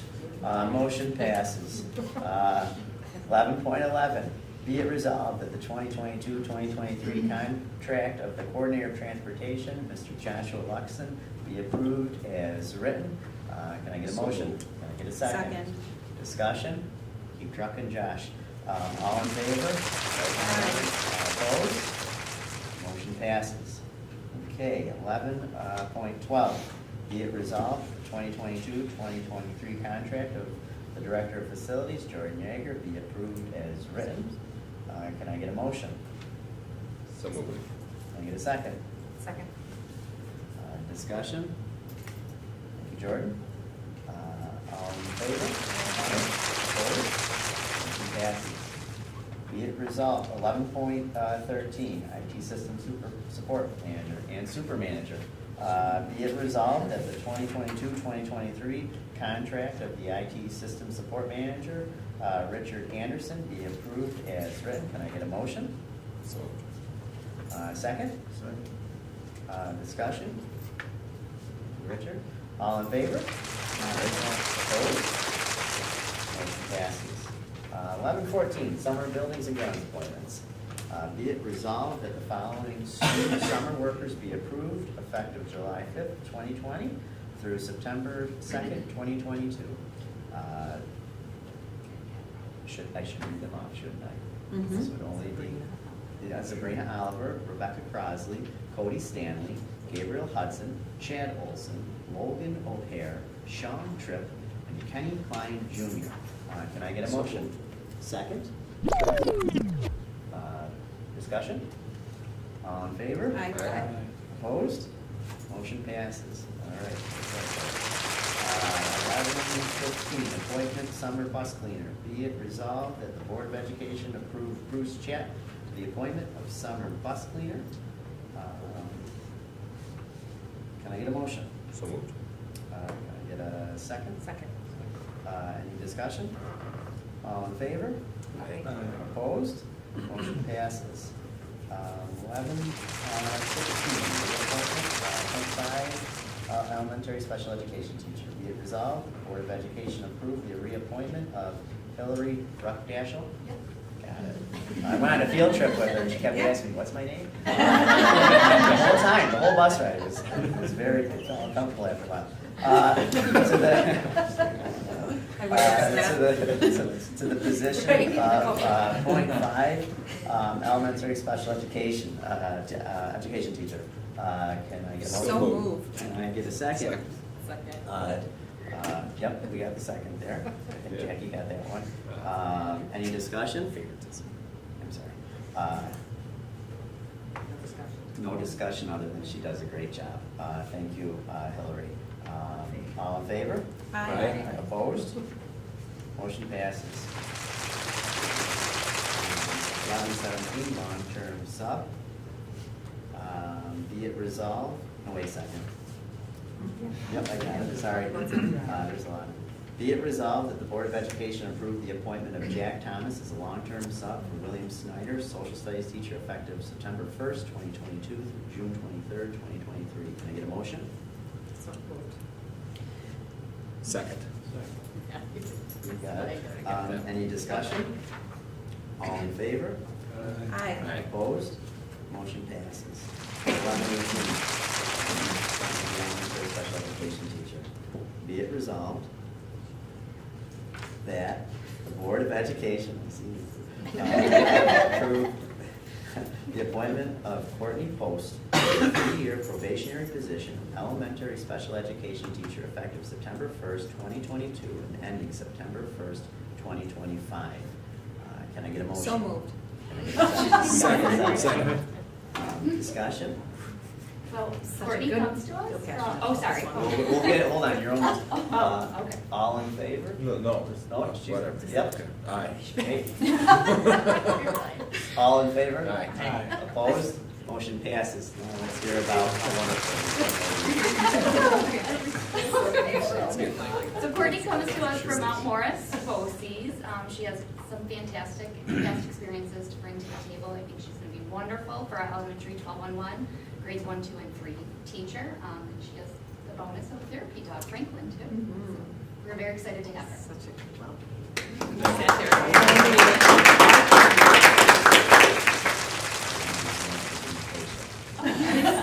Yeah, Franklin. I do think we need to have a therapy dog for all of these meetings, though. Yes. Franklin knew right when to come and snuggle and when to go back. Just saying. She'll come up and snuggle. Retractable, let him come over. Thanks, Courtney. I mean, I can let her go if you want me to. Go visit. Go visit. Come say hi. Anyone afraid over here? Too late. Everyone okay? Too late, it's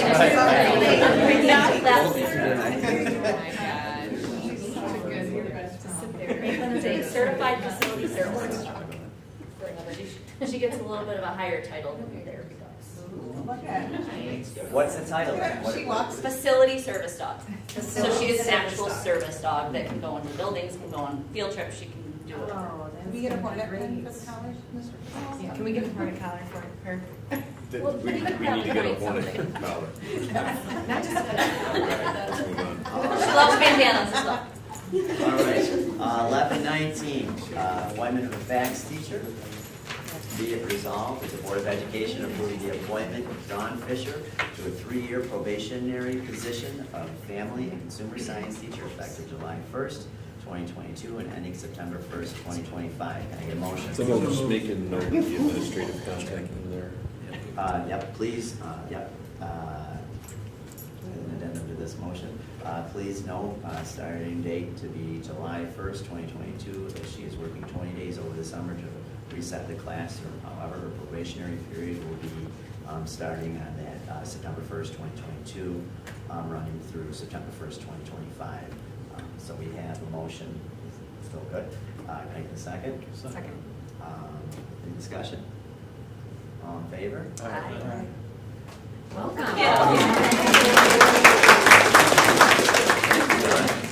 And Dawn comes to us from Alexander, and we're really looking forward to picking up right Sure. where Denise left off. And I love the presentations today because they were awesome about the career information, about Upward Bound, so it was like, yes. And I do use career interest inventories, by the way, because I was listening to your question. Yeah, it's good. Thanks. Welcome. Yeah, welcome. Thank you. So on 11/20, automotive mechanic, be it resolved, the Board of Education approved the appointment of Christopher Thompson to the 6-month probationary position of automotive mechanic effective May 31st, 2022, and ending on November 31st, 2022. Can I get a motion?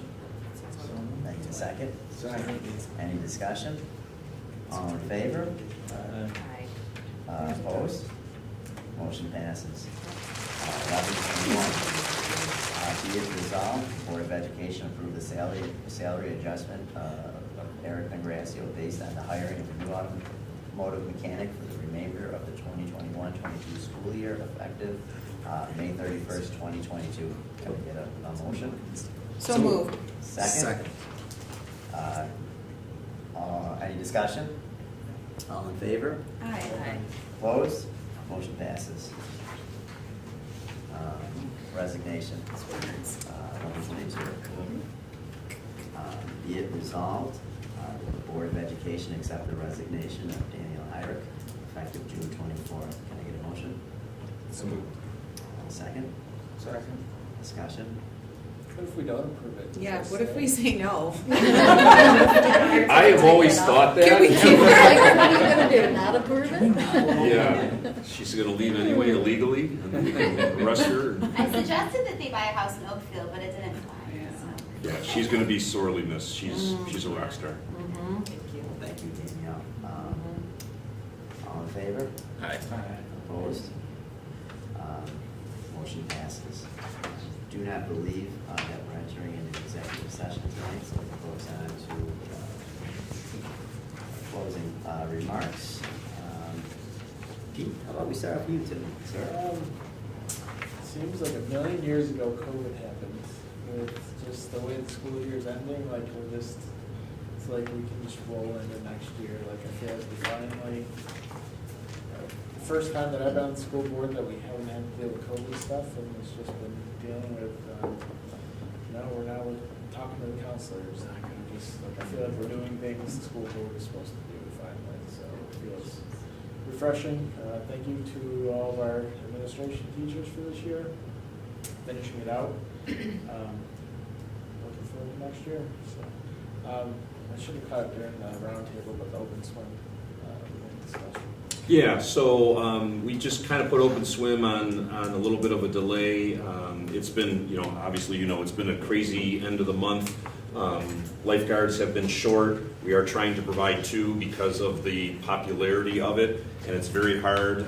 Most of our lifeguards are obviously on staff and just dealing with their own end of the year family obligations, sports, whatever. So I will work with a few of our staff members to hopefully get it up and running, come this summer, a handful of days. And once we do that, I'll let you know the schedule and the community know the schedule. Yeah, we'll get that up and running. It's been nuts. So, yep, absolutely. I just want to say thank you and appreciative to all staff here.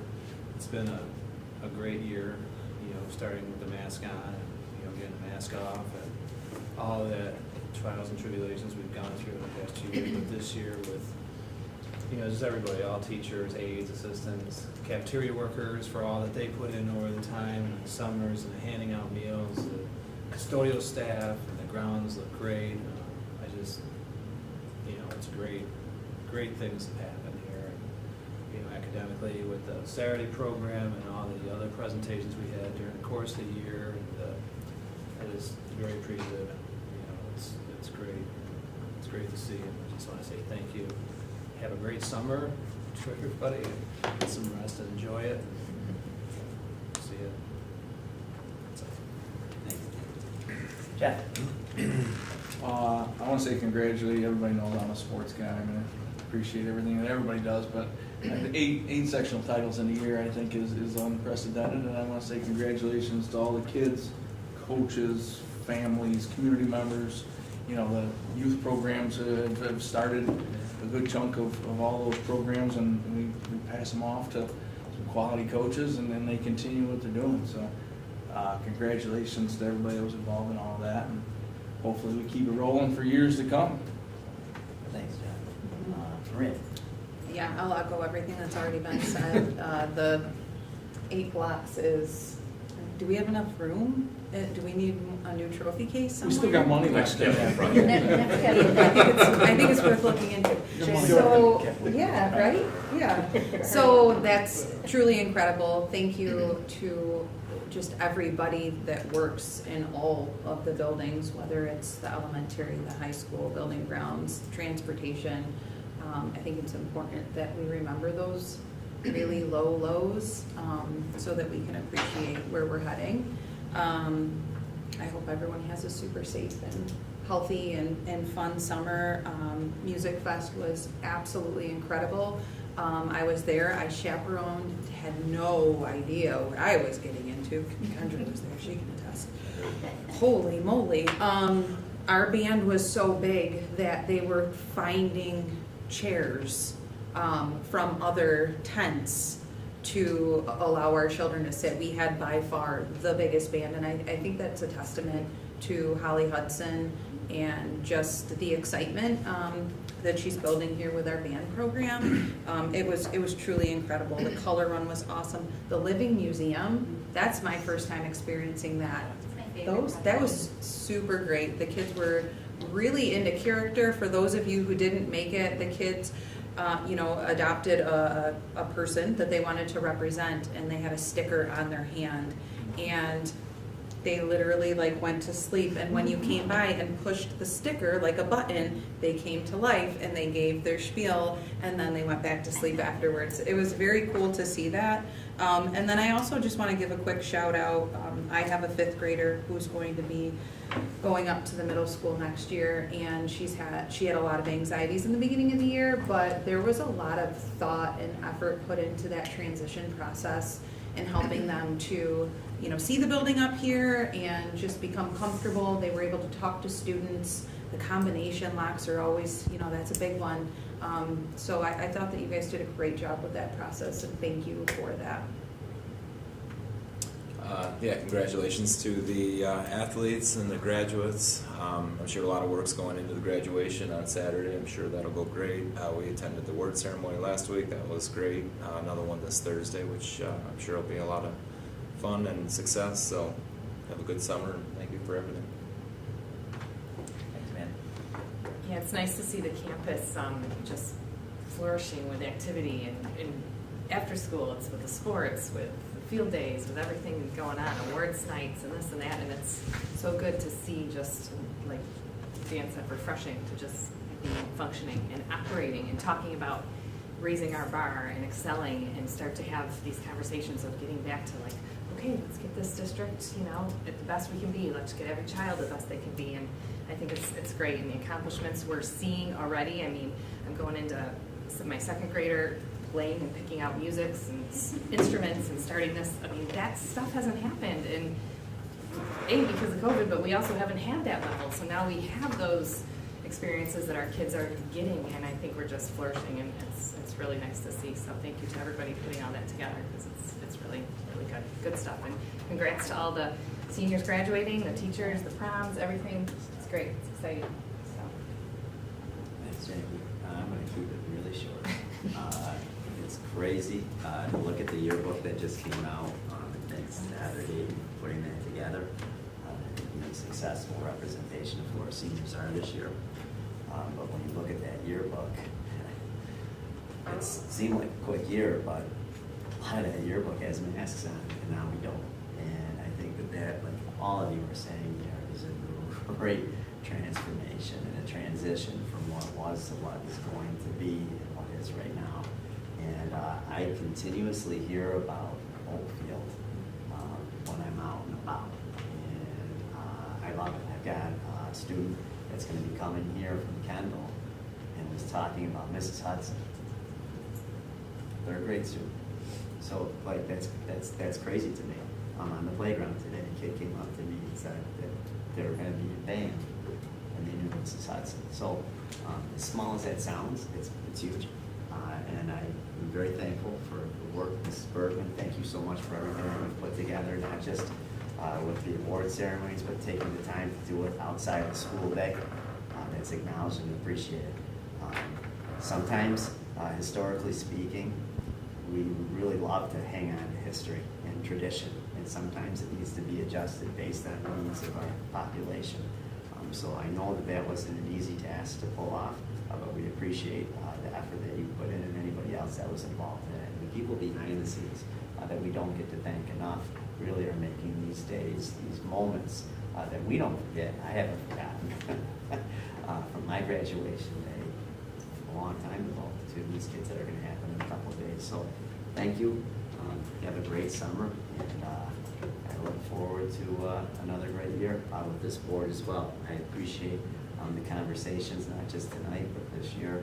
I feel like we're hearing a lot of great voices and some great suggestions that are going to help our kids out. So if I can get a motion to conclude this meeting at exactly 8:54. So moved. Can I have this maybe quick? Second. Second. All in favor? Aye. Opposed? Okay, motion carries. Have a great evening, everyone.